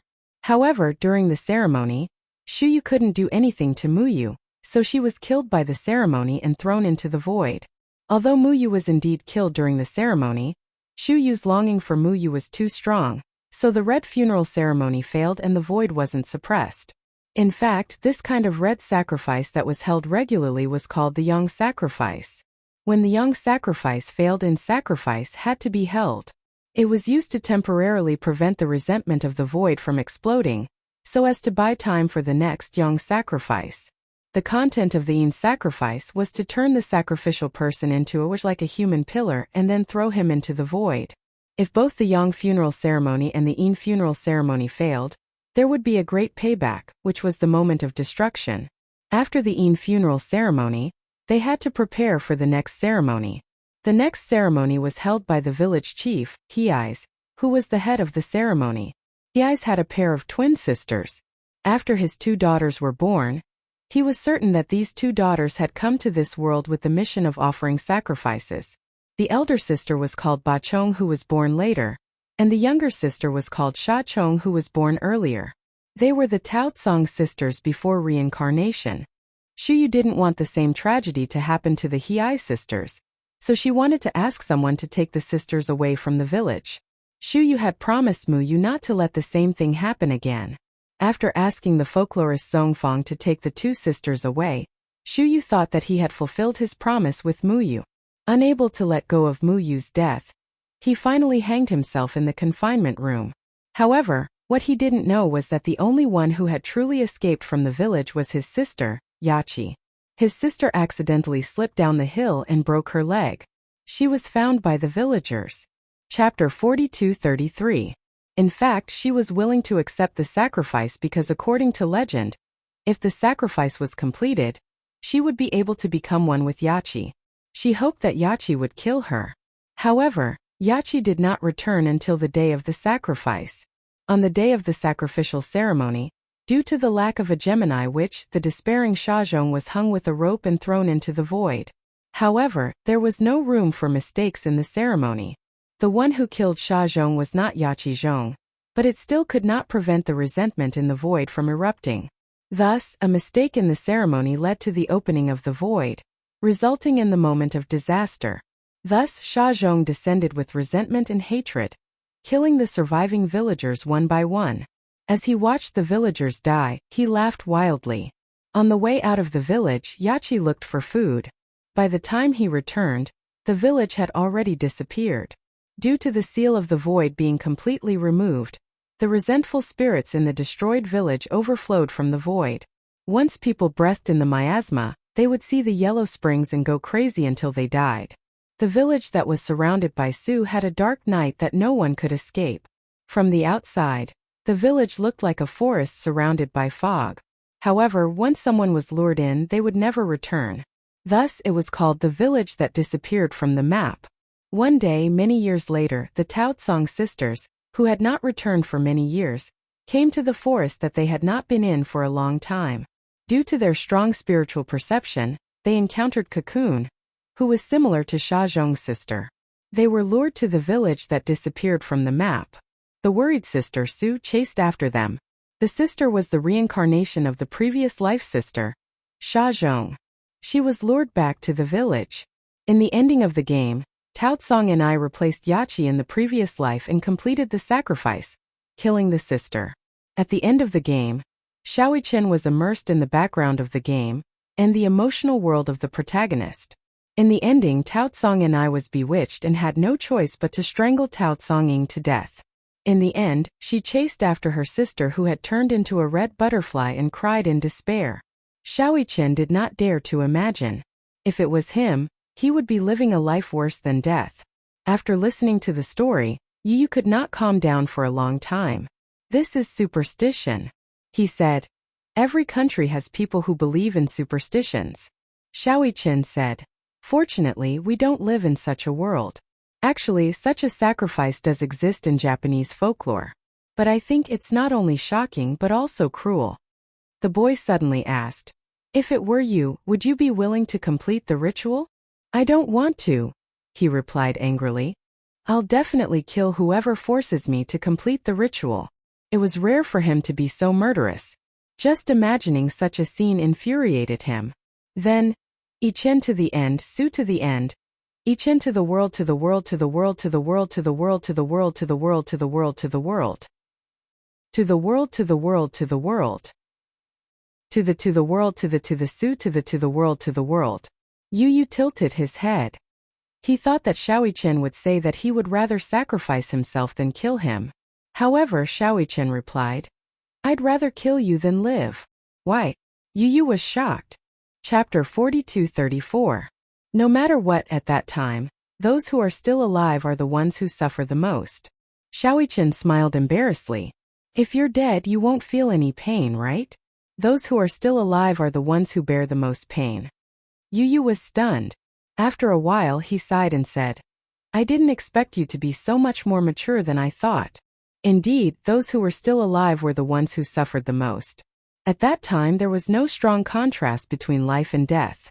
What was truly intense was pain and relief. Those who were dead were the ones who were relieved. Those who were still alive were destined to bear the burden of longing, guilt, pain, and torture. Some lives were worse than death. "Why are you thinking about such heavy things?"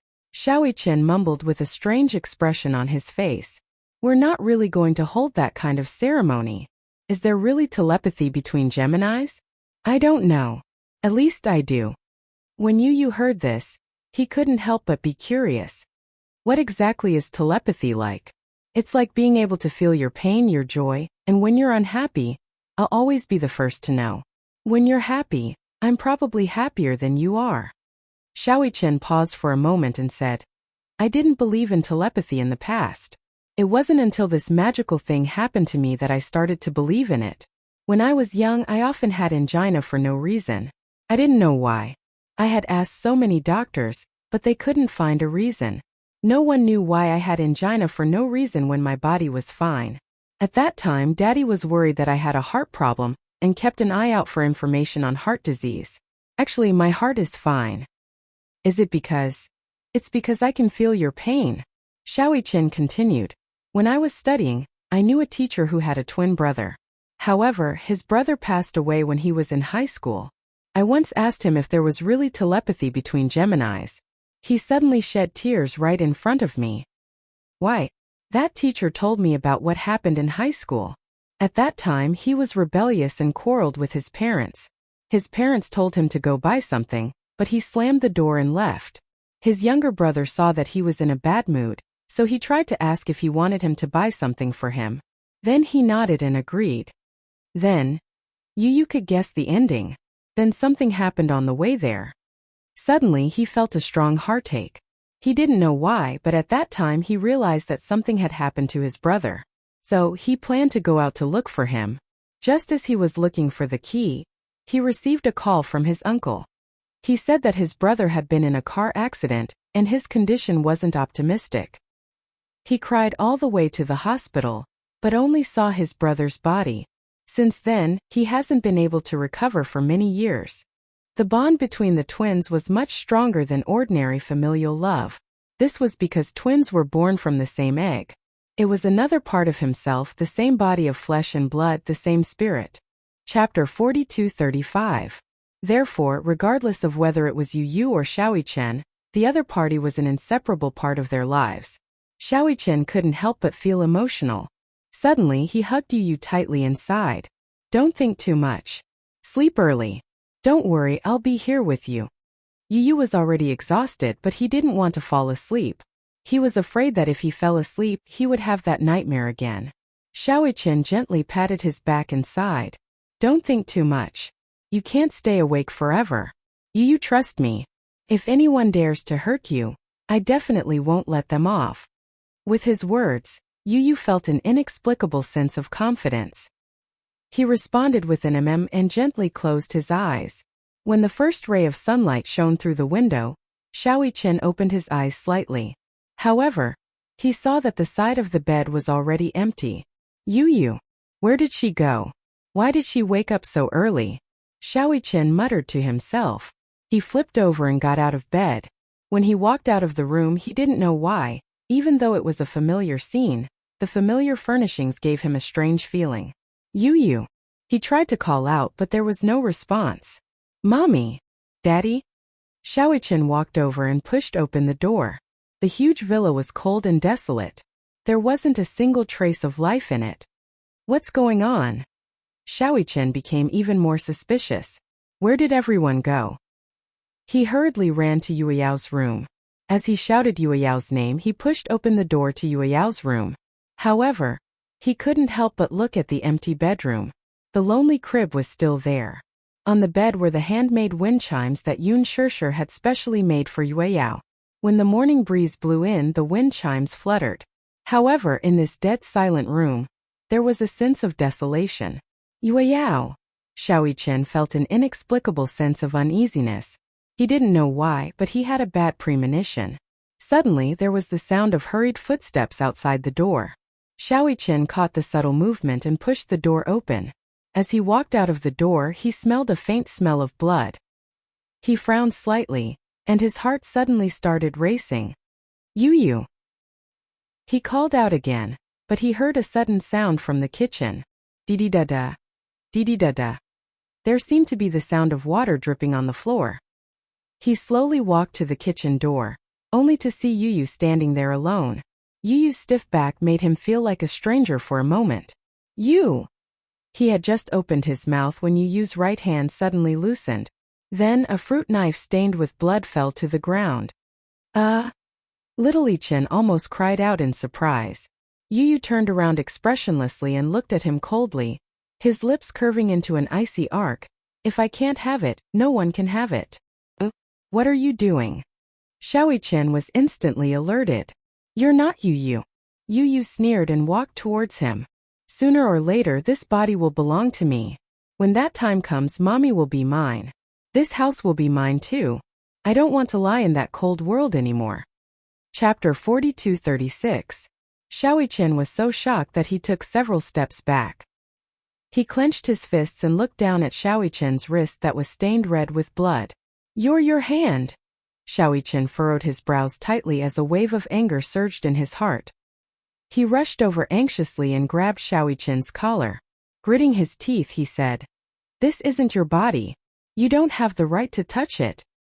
"Oh, does your heart ache for it?" Yu Yu raised his eyebrows and looked at Xiaoqian up and down. His gaze was cold as ice. "Then what right do you have to interfere in the matters between me and him? Who says that this body doesn't belong to me? Look, I can control it as I wish." As he said this, he grabbed Xiaoqian's wrist. "I can do whatever I want. No one can interfere with me. Since I'm destined not to have it, I'd rather destroy it than leave me behind." Yu Yu pushed Xiaoqian away forcefully with both hands. Xiaoqian didn't know where Xiaoqian got his strength from, but he slammed hard against the wall and fell to the ground in a sorry state. He was about to get up when he saw a hand sticking out of the unlatched cupboard door. He widened his eyes in shock and reached out to touch it gently. He recognized the diamond ring on the ring finger of that hand. It was Yun Shirshir's hand.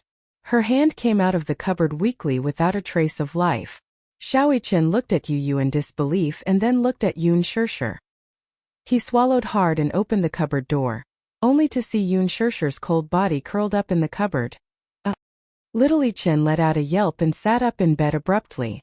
The action of straightening his body pulled him back to reality from the nightmare. Xiaoqian opened his eyes and saw the world in front of him clearly.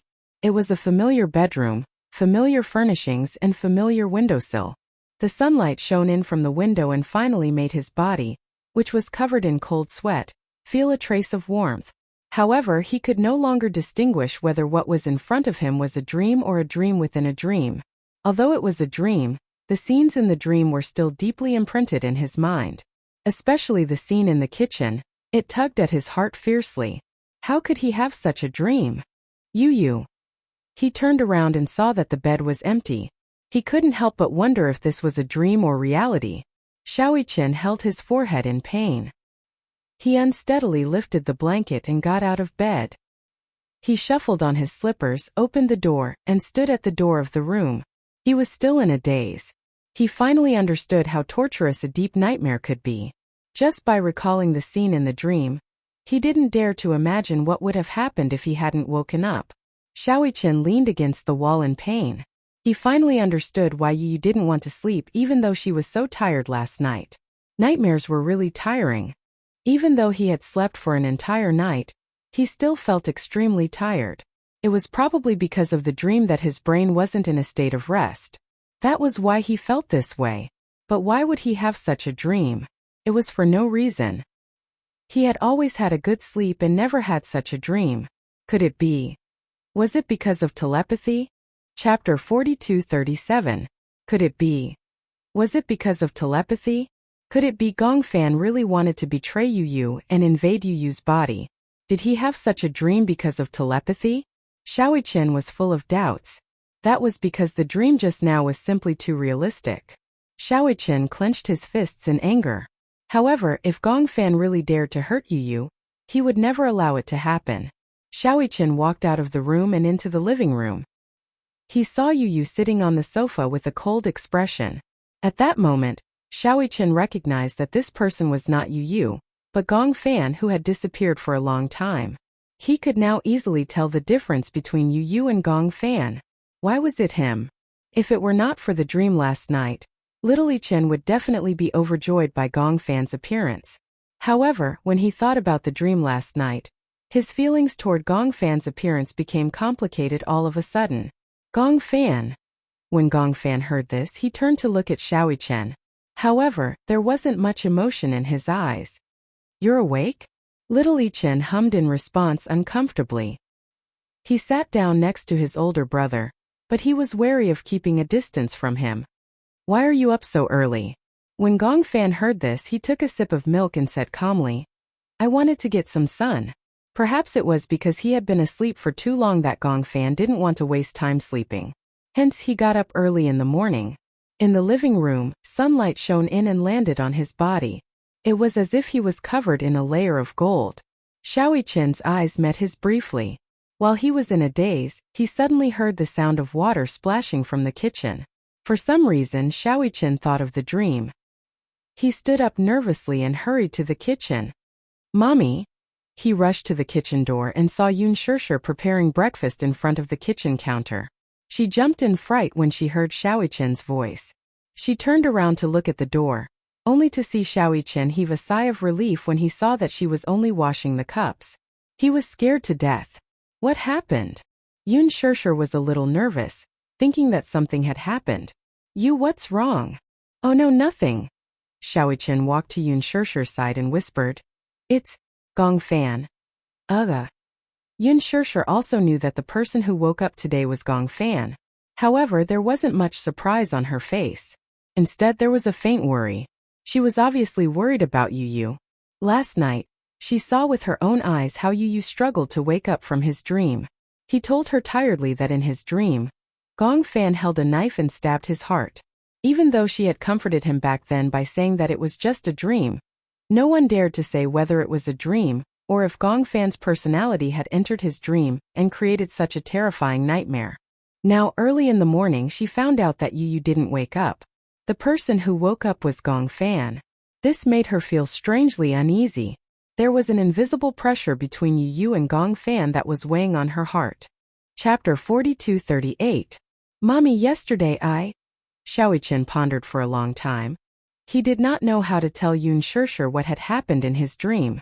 Firstly, he was afraid that she would be worried. Secondly, he was afraid that such an unrealistic dream would give her a psychological hint. He suspected that everything in the dream must have something to do with Gong Fan. Could it be that Gong Fan really wanted to invade Yu's body? Was that why he had this dream? He had this dream because he had a telepathic connection with Yu. That was why he had this dream. Xiaoqin was very worried. But would Gong Fan really do that? In order to invade Yu's body, he did not hesitate to hurt Yu. Whether it was him or Yun Shishir, they all welcomed and accepted him. The family got along very well. Even Yu was very tolerant of Gong Fan. How could he hurt Yu?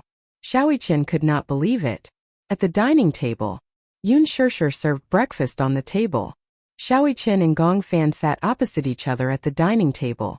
Xiaoqin looked at Gong Fan as he ate his breakfast. He was hesitant. He had a lot of questions to ask Gong Fan, but he was worried that Gong Fan would be as cruel and vicious as he had been in the dream. If he asked this question, he would alert the enemy. Xiaoqin was surprised to find that ever since he woke up from this dream, he seemed to be more cautious of Gong Fan. He seemed to be on guard against him. This was a subconscious precaution. It was not intentional at all. Gong Fan took a bite of his bread. When he saw that Xiaoqin seemed to have a lot on his mind, he raised his eyebrows and asked, "What's wrong?" Oh, nothing." Xiaoqin shook his head and picked up 2 slices of bread. He smeared a layer of blueberry jam on it and put it into his mouth absent-mindedly. "You don't seem to have slept well." Gong Fan's casual words made Xiaoqin's heart skip a beat. No, but I feel that you're not in good spirits." It was not deliberate concern. Although Gong Fan's tone was not that warm, one could tell that he cared. He noticed that Xiaoqin looked a little pale. He had a feeling that Xiaoqin did not have a good rest today. He looked a little tired and his complexion was a little worse. Little Ichin touched his cheek and gave a perfunctory reply. "Maybe it's because I had a nightmare." Nightmare? However, Gong Fan did not think so. Xiaoqin was so carefree. What nightmares could he have? Turning into a box upon landing? Xiaoqin replied. "I haven't played PUBG recently. I remember that you were addicted to this game. For a period of time you would eat chicken during the day, chicken at night, and even in your dreams." Gong Fan paused, took a sip of milk and teased. "Did you dream that you were being chased by someone with a frying pan?" Ahem. Gong Fan was actually in the mood to joke with him. Xiaoqin felt a little more relaxed. He thought that a dream was just a dream. There was no need for him to take it too seriously. It was just a dream, but it had extended to other aspects. Yu was his younger brother. Similarly, Gong Fan was also his younger brother. How could he not trust Gong Fan and suspect that he wanted to hurt Yu? It was just a dream. Xiaoyichen deliberately ignored everything that happened in the dream. Chapter 4239. Xiaoyichen was distracted, and Gong Fan was obviously in a daze as well. He kept using the knife and fork to rub the egg yolk on the plate, as if he was thinking about something. Yun Shirshir couldn't help but worry when she saw him in a daze. What are you thinking about? Gong Fan only snapped back to his senses after a while. He looked up at her and replied, "Oh, I feel a little unfamiliar. I feel like I've been asleep for a long time." Xiaoyichen smiled and said, "You're right. You've been asleep for a long time." Gong Fan frowned. Yun Shirshir asked tentatively, "Do you remember where you were before you fell asleep?" Gong Fan recalled for a moment and looked up. "In Mommy's arms? You still remember?" "Yeah, I remember that you promised someone to make a dessert table. In the end, I was muddle-headed that day and suddenly fainted. Do you feel that something's wrong? Why did you suddenly faint for no reason?" Yun Shirshir asked deliberately, trying to get some clues from Gong Fan. Gong Fan listened and tried to recall his memories. However, no matter how he tried, he was indeed missing a part of his memory from that day. "I can't remember clearly." "I see." Yun Shirshir couldn't hide the disappointment in her eyes, but she hid it very well. Gong Fan obviously noticed the disappointment in her eyes and asked worriedly, "What's wrong? Did something happen that day?" "Nothing." Yun Shirshir sat down and smiled. "Let's eat. Let's finish eating early and go for a walk outside, okay?" "Okay." Gong Fan's expression instantly relaxed. He enjoyed the time he spent with Yun Shirshir the most, and he felt that the whole world was peaceful and blissful. Xiaoyichen still looked troubled. He had an exhausting nightmare last night, and even after waking up for a long time, he still couldn't get over it. In the backyard, Hua Jin stood by the swing and quietly looked at Natalia, who was sitting on the swing and playing by herself. Time was quiet and leisurely. "Can't you push me?" Natalia suddenly asked him for help. Hua Jin smiled and asked half-jokingly, "Why?" "I wanted to push you, but you said you wanted to do it yourself." "I want to swing higher, but after swinging for a long time, I can't get any higher." Hua Jin helplessly circled behind her and gave her a gentle push. "How about this height? If it's too high, what if we fly out?" Natalia shook her head like a rattle drum. No, I want to go higher." "Don't worry. I'll hold on tight." When Hua Jin heard this, he was also helpless, so he repeatedly reminded him, "You must hold on tight, otherwise, you will definitely fall and become stupid." "Yes." Natalia nodded and held the rope. Hua Jin gave it a little push, and the swing swung high. "Wow." Natalia squinted her eyes and smiled excitedly. After the swing swung high, it gradually slowed down. After experiencing the excitement, Natalia settled down and sat on the swing, allowing the gentle breeze to caress her face. "When is Daddy coming back?" She abruptly blurted out this sentence. When Hua Jin heard this, he was stunned.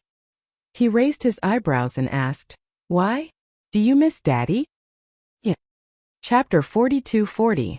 "Didn't you just video call him a few days ago?" Hua Jin said again. "Daddy is so busy, he might not have time to come back. Why don't you call him and ask when he will come back?" Natalia's eyes were wide open, and she looked expectant. Hua Jin didn't want to disappoint her, so he walked to the side and took out his phone. He looked at Gong Jie's FaceTime, hesitated for a moment and finally dialed. Hurricane Group. Gong Jie put on a windbreaker and walked into the maintenance hall. He looked at the huge monster parked on the tarmac, an armed helicopter. This was his personal vehicle. Armed helicopters were equipped with weapons and developed for the purpose of carrying out combat missions. They were divided into ordinary armed helicopters, stealth helicopters, and high-speed armed helicopters. Armed helicopters could be divided into two major categories: special purpose and multi-purpose. The special purpose type had a narrow fuselage and stronger combat capability. The multi-purpose type could be used to carry out attack missions, as well as transport, landing, and other missions. Modern armed helicopters not only carried a variety of weapons, but also carried a large amount of ammunition. In terms of single aircraft, helicopters with a higher takeoff weight could carry more ammunition. For example, the Mi-24 armed helicopter used in the Eaton P-2H war and the AFH war. The nose is equipped with one 4-barreled machine gun, 1,500 rounds of ammunition, 4 anti-tank missiles can be hung on the short wing tips, and 4 hangars can be hung under the short wing 4 57mm rocket launchers with a total of 128 rockets. If rockets weren't installed, 1,500 kilograms of bombs could be installed. Another example was the AHL armed helicopter used in the Vietnam battlefield. It was equipped with a 20mm cannon or 30mm cannon in the nose.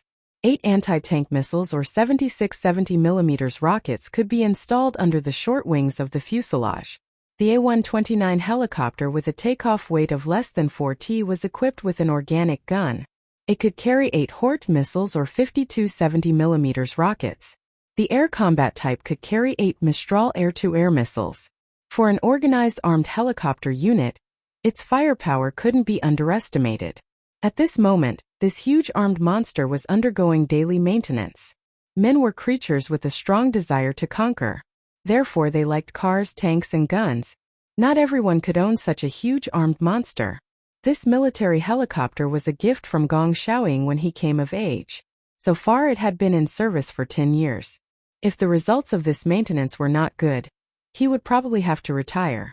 Gong Jie could not bear to part with her. After 10 years, it was impossible to say that he had no feelings for this comrade. This was the most precious gift he had received when he was 18 years old. For so many years he had treated it like a treasure. However, now that he was about to retire, he could only lament that time had passed too quickly. This big monster was the H-1 Cobra armed helicopter. After the end of the Vietnam War in 1990, the United States Marine Corps decided to use the H-1W Super Cobra as a base to upgrade their armed helicopters in all aspects, and the result was the H-1Z Viper. The first prototype of the H-1Z was successfully tested in 2000. Nominally, this was an improvement in the Super Cobra's performance. Within its lifespan, just the cost of maintenance and training alone would be hundreds of millions of USD, or even more than 1 billion USD. Chapter 42-41. Hurricane was especially strict when it came to the maintenance of equipment. Gong Jie walked up to the helicopter and gently stroked it with his hand. He gave it a name, Robin. He gave it this name because Gong Jie used to have an idol when he was young. His favorite was Batman, the main character of Marvel's comics. When he was young, he liked to collect Batman memorabilia. And Robin was Batman's partner and assistant. He was also known as Boy Wonder, and together with Batman, they were known as the energetic duo. When he was young, he also hoped to have a close friend and assistant like Robin. Until Gong Xiaoying gave him this military helicopter. For some reason, the first name that came to his mind was Robin. That day, he sat in the brand new pilot's seat for the first time. Touching the controls, he felt as though the H-1Z had been given life. Your name is Robin. What do you think? He actually gave this big guy a name just like that, talking to himself. For 10 years, Robin had carried him through the skies. It had also flown over the aurora and the horizon. In the rain of bullets, it had been his most loyal partner. It had helped him shoot down missiles that tried to sneak up on him. Its hard shell had helped him block countless bullets from machine guns. It had also been on the brink of death and had gone through life and death together. Young Master Jia. He walked over during the maintenance, holding a thick stack of test reports in his hands. Gong Jia walked over and asked anxiously, "How is it?" "The test reports are out. Robin has met all the requirements and can continue to serve in the military." Upon hearing this, Gong Jia's eyes lit up. He turned around and jumped onto the big guy happily. It was just like when he had just become an adult and saw it for the first time like a child. Robin. That's great. He thought that Robin couldn't continue to serve in the military. He didn't expect that Robin could continue to accompany him by his side. Just then his cell phone suddenly rang. Gong Jia answered the call. Soon Hua Jin's face appeared clearly on the screen. At the same time, Hua Jin also saw Gong Jia's face on the screen. For some reason, Hua Jin saw a smile on Gong Jia's face. It was rare for him to see him smiling so happily. Usually, He had a cold face and an indifferent expression on his face. It was rare to see him smile so innocently like a child. Upon seeing Hua Jin, the smile on Gong Jie's face disappeared and he cleared his throat awkwardly. What? What's the matter? Hua Jin was speechless. Could it be that his face dampened her mood? For some reason, Hua Jin was a little. Are you free? Gong Jie thought about it for a while. He did not seem to have much free time recently. His schedule was packed. What's wrong? What's the matter? Natalia misses you. He kept asking me. When are you coming back? Give her the phone. Okay. Hua Jin passed the cell phone to Natalia. Natalia held the cell phone and saw Gong Jie's face. She immediately smiled. Daddy, are you busy? She looked at him eagerly. Although she was smiling, the anticipation in her eyes made Gong Jie unable to say that he was busy. Daddy, do you miss me? Natalia asked again. Gong Jie raised his eyebrows and leaned closer to the screen. What do you think? Chapter 42-42. How do you know that I don't miss you? If you miss me, you will definitely rush back to see me. Natalia pouted, looking aggrieved. When Gong Jie heard this, he couldn't bear to see her like this. He ran his fingers lightly across the screen as if he wanted to touch her face. Daddy will go back to spend some time with you, okay? Natalia was still not satisfied with this answer. She asked, when will you be back?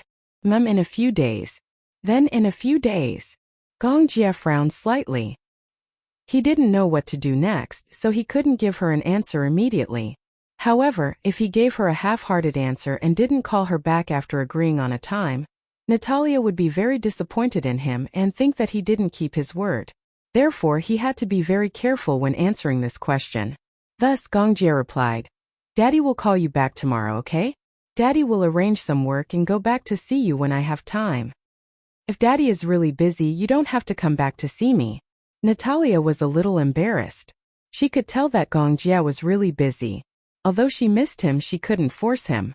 Natalia was very sensible, well-behaved, and considerate. She didn't like to force people. Seeing this, Gong Jie's heart softened even more.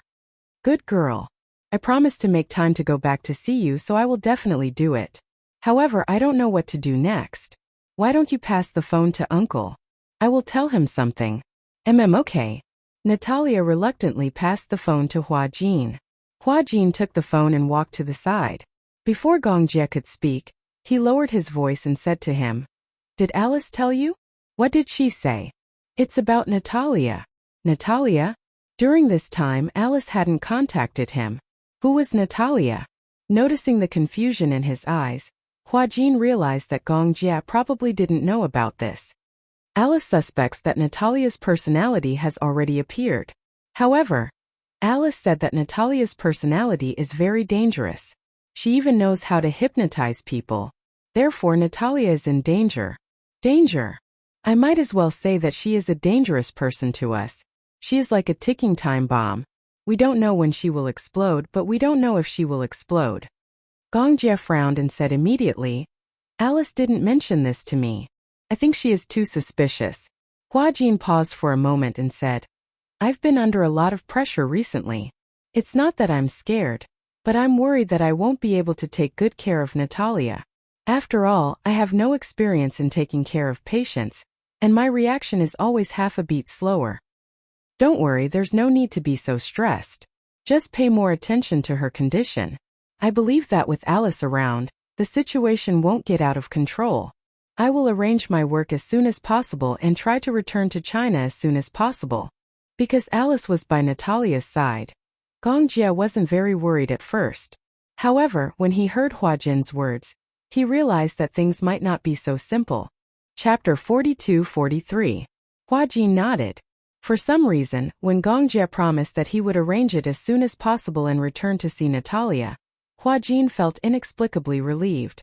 The name Gong Jie seemed to signify an absolute sense of security and reliability. Hua Jin put away his phone and walked in front of Natalia. Under her expectant gaze, he smiled and said, Daddy will arrange for work as soon as possible and return to accompany you, Are you happy? Natalia was so happy that she stepped on the waves. Uncle Hua Jin. I feel so lucky to have met Daddy and you. Natalia didn't know why, but she felt extremely emotional. She suddenly jumped off the swing, ran in front of him and gave him a big hug. I love you. Perhaps it was because she grew up in the West, but Natalia knew how to express love. Hua Jin was stunned. He didn't expect Natalia to give him such a warm hug. It seemed to be the first time she hugged him so actively. He was overjoyed. He also squatted down and hugged her tightly. I love you too. Yeah. Natalia blinked and suddenly thought of something. She lowered her voice and asked softly, Then if I make a mistake, will you and Daddy not want me anymore? How can that be? Hua Jin didn't think much of it. Who doesn't make mistakes? No one is a saint and will never make mistakes.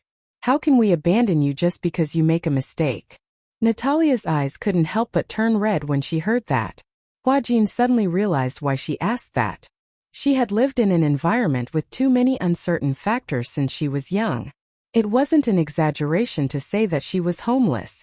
Strictly speaking, Natalia didn't have any real family. At first, when Gong Jie said that he wanted to adopt her, she didn't think much of it.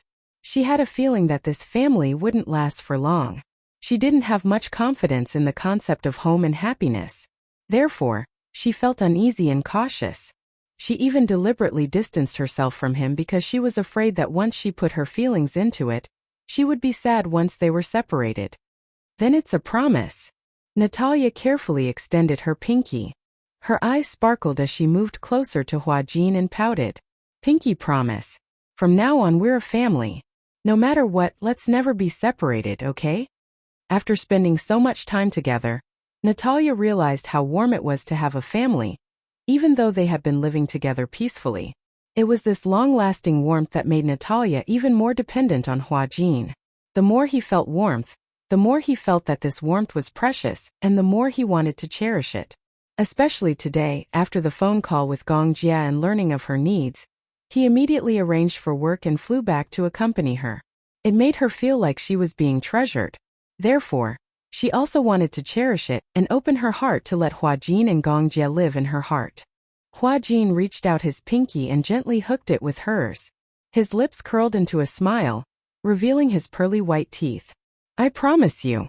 Natalia looked at him and smiled. Chapter 42-44. She was grateful to Hua Jin and Gong Jie for giving her such a family, even though such a family seemed to be different from other children's families. Everyone else had a mother and a father. It was a pity that her family didn't seem to be such a combination. Natalia leaned into his embrace and suddenly asked curiously, If I call him Daddy, what should I call you? Uncle. Hua Jin raised his eyebrows. Isn't that what you've always called me? But I want a mommy too. As Natalia said that, she suddenly smiled mischievously. She sized up Hua Jin and said sweetly, How about I call you mommy? No. Hua Jin said awkwardly, I'm a man. How can I call a man mommy? That's how you address a woman. But, you're prettier than most women. Natalia blinked, but her expression was sincere. Hua Jin was speechless. That he couldn't deny it. He was indeed prettier than most women. But that's not a reason for you to call me mommy. Haha. Natalia didn't care. She kept calling him mommy. Hua Jin corrected her, but it didn't work. Finally, under Natalia's coaxing and pestering, he nodded. You're not allowed to call me that outside. Then what should I call you? Hua Jin was also confused. That's right. Hua Jin suddenly said. How about you call me Daddy too? After a pause, he felt a little guilty. Are you willing to call me that? I'm willing. But, what if you're both here? Natalia didn't say it clearly, but Hua Jin understood what she meant. She meant that if Hua Jin and Gong Jie were both present, wouldn't it be easy to confuse them if they both called him Daddy? How about this? Natalia said. I'll call Gong Jie Daddy Jie and you Daddy Jin. Pfft. Hua Jin suddenly laughed. It sounded as if he and Gong Jie were a couple. It felt weird. In foreign countries, many gays and lesbians formed marriage families, and their adopted children were called that. If outsiders heard it, they would misunderstand that he and Gong Jie were a couple. Daddy Jin, it sounds nice when you call me that. After spending so much time together, She was no longer as cold and distant as she was when they had first met. This question stumped Natalia. She mumbled, "I like both of them." "Oh." Hua Jin asked again. "If he and I both fell into the sea, who would you save first?" Natalia furrowed her brows. I don't know how to swim. If I save you, I'll die too." Ha ha ha. Hua Jin was amused by her serious answer. "What I mean is, if you know how to swim, then I'll definitely save you first." "Why?" "'Cause Daddy Jie knows how to swim." Natalia looked troubled. Chapter 42-45. I'll tell you a secret, okay?" Natalia said seriously. What secret?"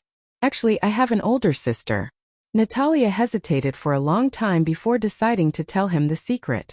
Hua Jin's expression changed instantly. "So this is a secret.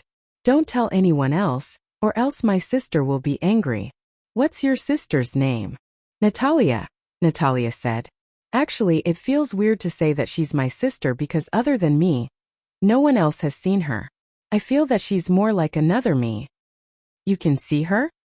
Probably." "Probably?" Hua Jin was a little confused by her tone. Why did she sound so uncertain?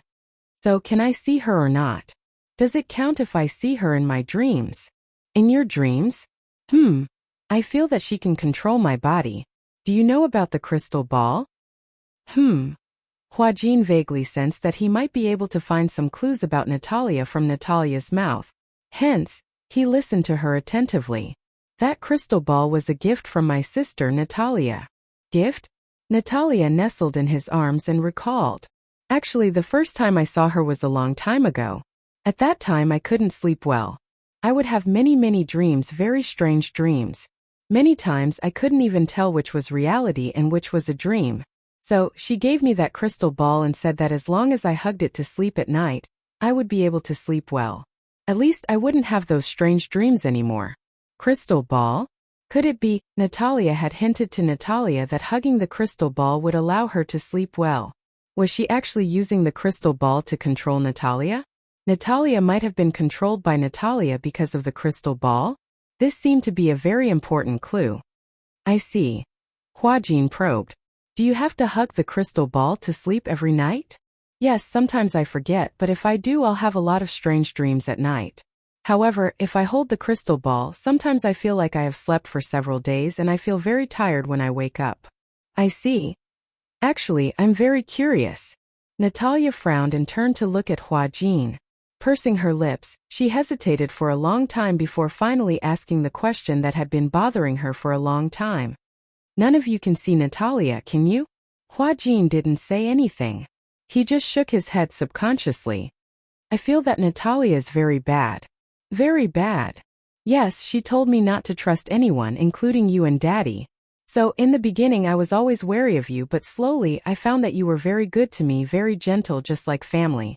I wanted to get close to you, but every time I wanted to get close to you, she would stop me. How strange, she always seems to be able to see through my heart." "Then why do you think she's bad?" "Because." Chapter 42-46. Natalia is like a demon living in my heart. For some reason, this sentence sent a chill down Hua Jin's spine. Did she really say that? In the study, Alice was playing with a fountain pen. Hua Jin sat across from her, deep in thought. Outside the window, it was already late at night. Natalia had already fallen asleep. When Alice returned home, Hua Jin told her everything, no matter how big or small, about what had happened. Alice was surprised to hear it. "Wait a minute. My mind is a bit messed up." Alice frowned. She decided to connect the clues and reorganize her thoughts. Hua Jin sat quietly on the side. He did not say anything, afraid that he would interrupt her thoughts. "Can I understand it this way?" Alice said seriously. "Natalia controlled Natalia through the crystal ball. She could even decide when she could control this body, and when she could let Natalia control this body." "Think so too. But then what is Natalia's purpose?" Alice could not figure it out when Hua Jin mentioned it. She had been thinking about Natalia's purpose and motive, but she could not figure it out. Hua Jin opened his mouth wanting to say something, but he did not dare to do so. Alice obviously sensed that he had something to say, so she encouraged him. "What do you think?" I think my idea might be a bit ridiculous. I'm afraid that you will laugh at me if I say it out loud. Even if it's authoritative science, there are many ridiculous possibilities. In real life, there are too many ridiculous things. Why don't you tell me about it? Maybe it's an important idea. Don't you think that it's suspicious that Professor Romanka allowed us to adopt Natalia so easily? Alice was suddenly stunned when she heard that. A white light flashed across her mind. What do you mean? Since Professor Romanka created Natalia, does he have the ability to control this personality? Perhaps, in terms of relationship, Natalia regards him as her father or perhaps as her master? Alice frowned and her eyes suddenly flashed with a sharp light. That's the main point. Then, since there is such a possibility, can Natalia's motive be considered as Romanka's, that he was the one who ordered Natalia to do all this? It's not impossible. Alice rubbed her temples. Hua Jin's words had undoubtedly opened up her mind. Then, encouraged, Hua Jin finally voiced his doubts bravely. What's Professor Romanka's motive for creating Natarisa? You should know better than I do. Before this, I've looked into his academic research and spent some effort, but I also learned that Professor Romanka has always wanted to create a personality society to achieve the goal of controlling people with multiple personalities. Alice pondered for a moment and suddenly said, Professor Romanka's so-called personality society is to create a personality to take on the role of the Reaper. Reaper? Alice said in a low voice. Yes. This Reaper has the status of a leader recognized by all the personalities, and has enough authority to control the life and death of all the personalities. Chapter 42-47. How is that possible? Hua Jin, on the other hand, was in disbelief.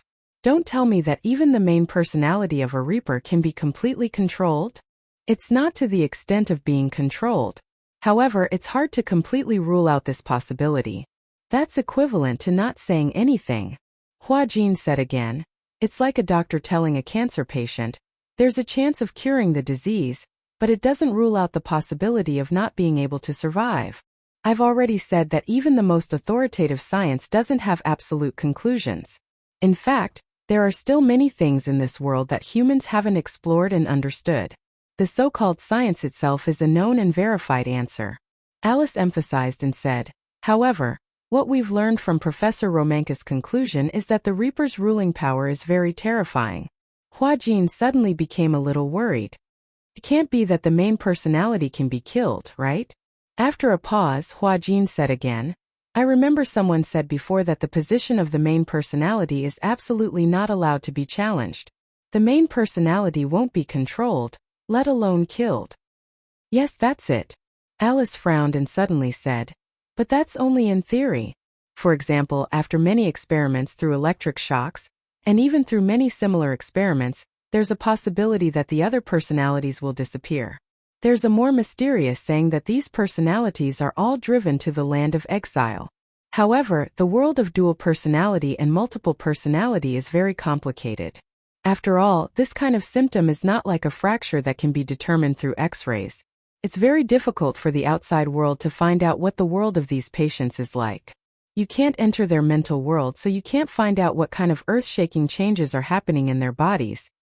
Then, you mean, Professor Romanka and I came up with the idea that the sanctioner couldn't kill the first personality, but in the illusion, the first personality was killed by the sanctioner in the dream. What if the sanctioner knew that he was already dead? The death of self-awareness is like a person in a vegetative state. He thinks he's awake, but he's actually still alive. He's just in a deep sleep, but he doesn't have the consciousness to wake up. Perhaps such a deep sleep is not far from death. Hua Jin was confused, but he finally understood what she meant. It was nothing more than, for example, if the Reaper split from Natalia's body, then in the dream or in the illusion, the Reaper killed the first personality. Then, if the first personality thinks that he's dead and doesn't realize that he's only dead in the dream, then an endless deep sleep is no different from death. Do you know? Alice said seriously. If Gongfan doesn't take the initiative to release Yu in his consciousness, perhaps, Yu would still be trapped in the endless seal. Hua Jin could not help sucking in a breath of cold air. Chapter 42-48. Then let me ask you a question. Hua Jin asked seriously. Can both Yu and Gongfan's personalities be preserved at the same time? Alice was stunned when she heard this. Why do you ask? You said that with Yu's current body, bearing two personalities is a huge burden. His mental strength can't support it at all. However, whether it's Shirshir, Xiaoyichen or even Yue Yao, they all have feelings for Gong Fan. Under such circumstances, if Gong Fan's personality is erased, it won't be a good ending for anyone. Alice frowned helplessly. This is indeed a tricky matter. However, I've already contacted other experts in this field some time ago. When the time comes, we'll discuss it together. After all, I'm alone. With my ability, there might be many limitations. However, if everyone thinks of a way together, we won't be completely helpless. Okay. Hua Jin stood up and said to Alice, I'll go check on Natalia and see if she's asleep. Okay. Hua Jin went to Natalia's room. At that moment, the wall lamp in the room was still switched off. Natalia was very afraid of the dark. Sometimes when she couldn't fall asleep, she would sleep with the lights on. Usually, Hua Jin would come to her room to check on her before going to bed. If the lights were still on, he would turn them off. Gradually, Hua Jin realized that she didn't like to turn off the lights. Every day before going to bed, he would come to check on her. This had also become his habit. As he walked into the room, he was surrounded by warmth. Hua Jin walked to the bed and sat by it for a while. He didn't know why, but when he looked down at Natalia's sleeping face, he unconsciously fell into a trance. Natalia slept very quietly. Her eyes were closed, and her eyelashes were long, thick, and slightly curled. Her fair skin was crystal clear, as if it could be broken by the slightest breeze. Before this, he didn't even think that he would like children so much. He couldn't even imagine what it would be like to get married and have a family. Before this, he didn't even like children very much. He always felt that children were noisy. If he didn't teach them well and raised a naughty child, it would be even more of a headache. Nowadays, there were too many naughty children. Some of them were brought up because their parents didn't discipline them well, while others were brought up because their parents didn't have the time. Hua Jin had been having a headache. This was because he had never had a good family since he was a child. He had been through a lot of hardships growing up, and it was not easy for him to become sensible. He was really worried that he would not be able to give his future children a happy family. This was because he did not have a happy family since he was young. Thus, he did not know what a healthy family was like. Due to an accident, he suddenly became a surrogate father and had a child. In the beginning, he had been caught off guard, but he had gradually gotten used to it. After that, he had completely treated Natalia as his own child, as if she was his own. It was also for this reason that he gradually understood Yun Shirshir's feelings. Perhaps when they grew up and became parents, they would understand their parents' good intentions. Because of this, he hated his father and mother even more. However, that was the grudges of the previous generation.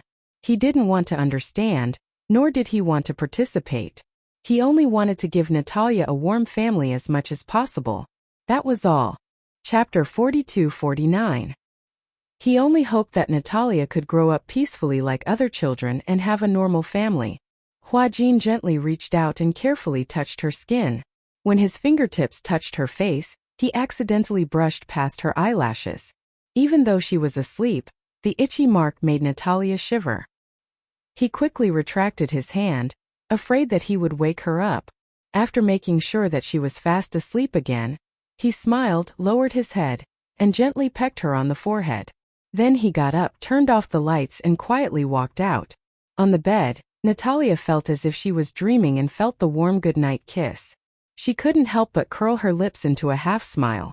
At night, Gong Fan lay in bed and couldn't fall asleep for a long time. He didn't know why, but he was a little anxious. He looked at the time and saw that it was already very late. He was also very tired, but he didn't dare to sleep.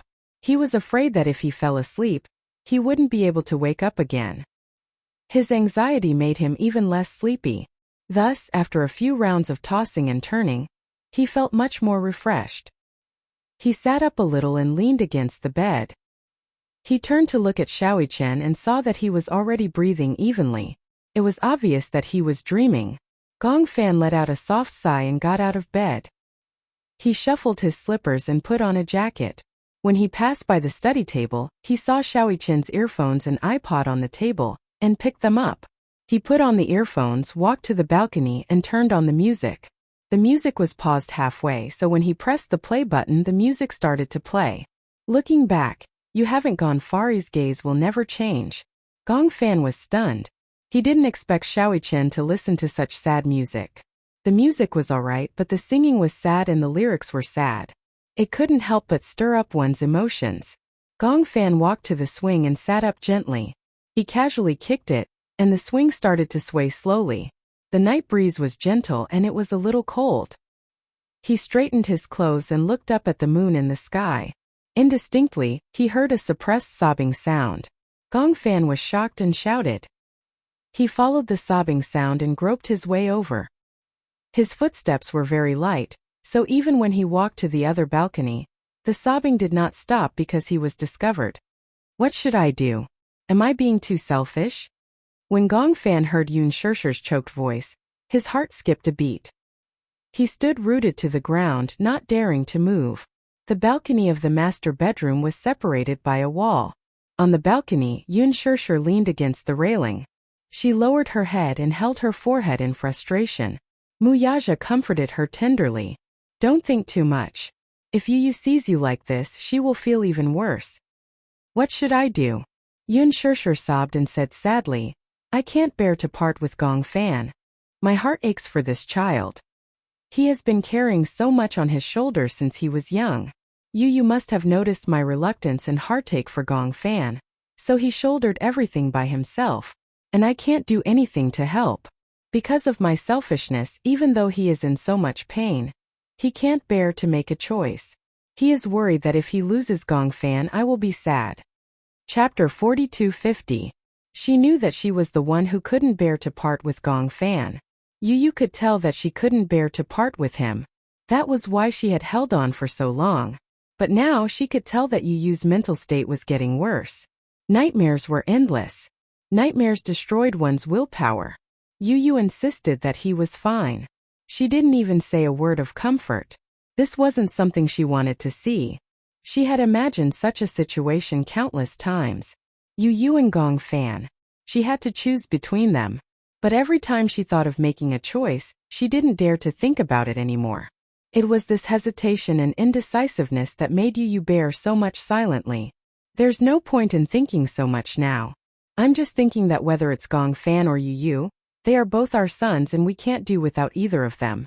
Maybe we don't have this condition now, but maybe in the future, in the near future, we will have this condition and you won't be in such a difficult position.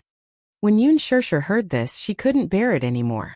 Even if the body can bear it, the mind will never be able to bear it, right? If it were you, would you be willing to share a body with the other personality? Muyaja didn't say anything. Of course he wasn't willing. It wasn't because he was selfish. It was because both personalities would suffer because of this. No one wanted to fall asleep tonight, only to wake up half a month later. Even if it was the same person, two personalities would never be able to fit together 100%. No matter how advanced the medical technology is, there's no way to save Yu and Gong Fan, unless Gong Fan exists in another body. After a pause, Yun Shishir calmed down a little. She gripped the railing tightly and said sadly, I don't want Yu to interfere with his decision because of me. You mean? Yun Shishir was silent for a long time. With tears in her eyes, she looked up at the hazy moon in the sky, but when she thought of the decision she had to make next, she closed her eyes sadly and cried. Yu is an independent person. He should have his own thoughts and shouldn't be unable to make a decision because of my concerns. So, she choked on her sobs for a long time. The broken words in her mouth could not be strung together into a coherent sentence. It was obvious how much pain she was in. Her back was stiff like a rock. If I really have to make a decision. Yun Shishir took a deep breath and said with difficulty, for Yu, I also want to give up Gong Fan. Even though the words were suppressed, they still reached Gong Fan's ears very clearly. He leaned against the wall and opened his eyes weakly. After a long while, he finally came to his senses and his eyes turned red. For Yu, I have to give up on Gong Fan. It was just a few words, but they were sharper than the tip of a knife. They pierced his heart mercilessly. Gong Fan pursed his lips tightly and didn't say a word. He stood silently in the shadows and hid himself. It was only when Muyaja comforted Yun Shirshir and helped her back to the room that he finally found his breath. He finally took a step forward, but he almost stumbled and fell to the ground.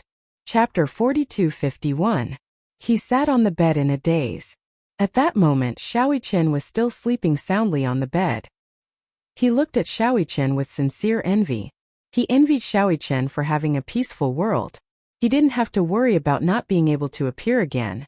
He also didn't have to feel guilty, sad, or disappointed about being abandoned. Yes, Yun Shirshir's words were obvious enough.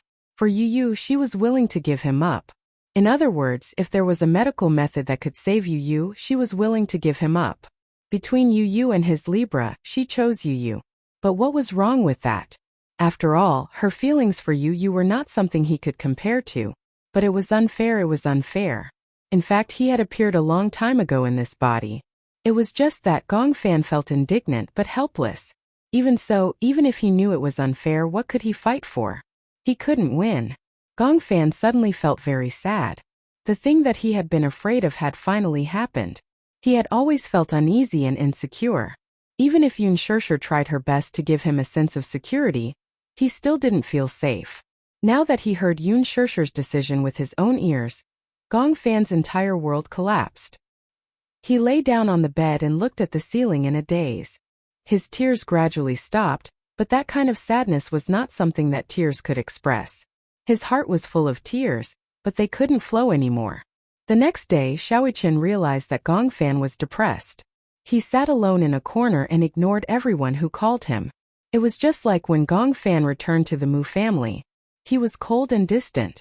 No matter how patiently Yun Shirshir talked to him, he either turned around and walked away or pretended not to hear her.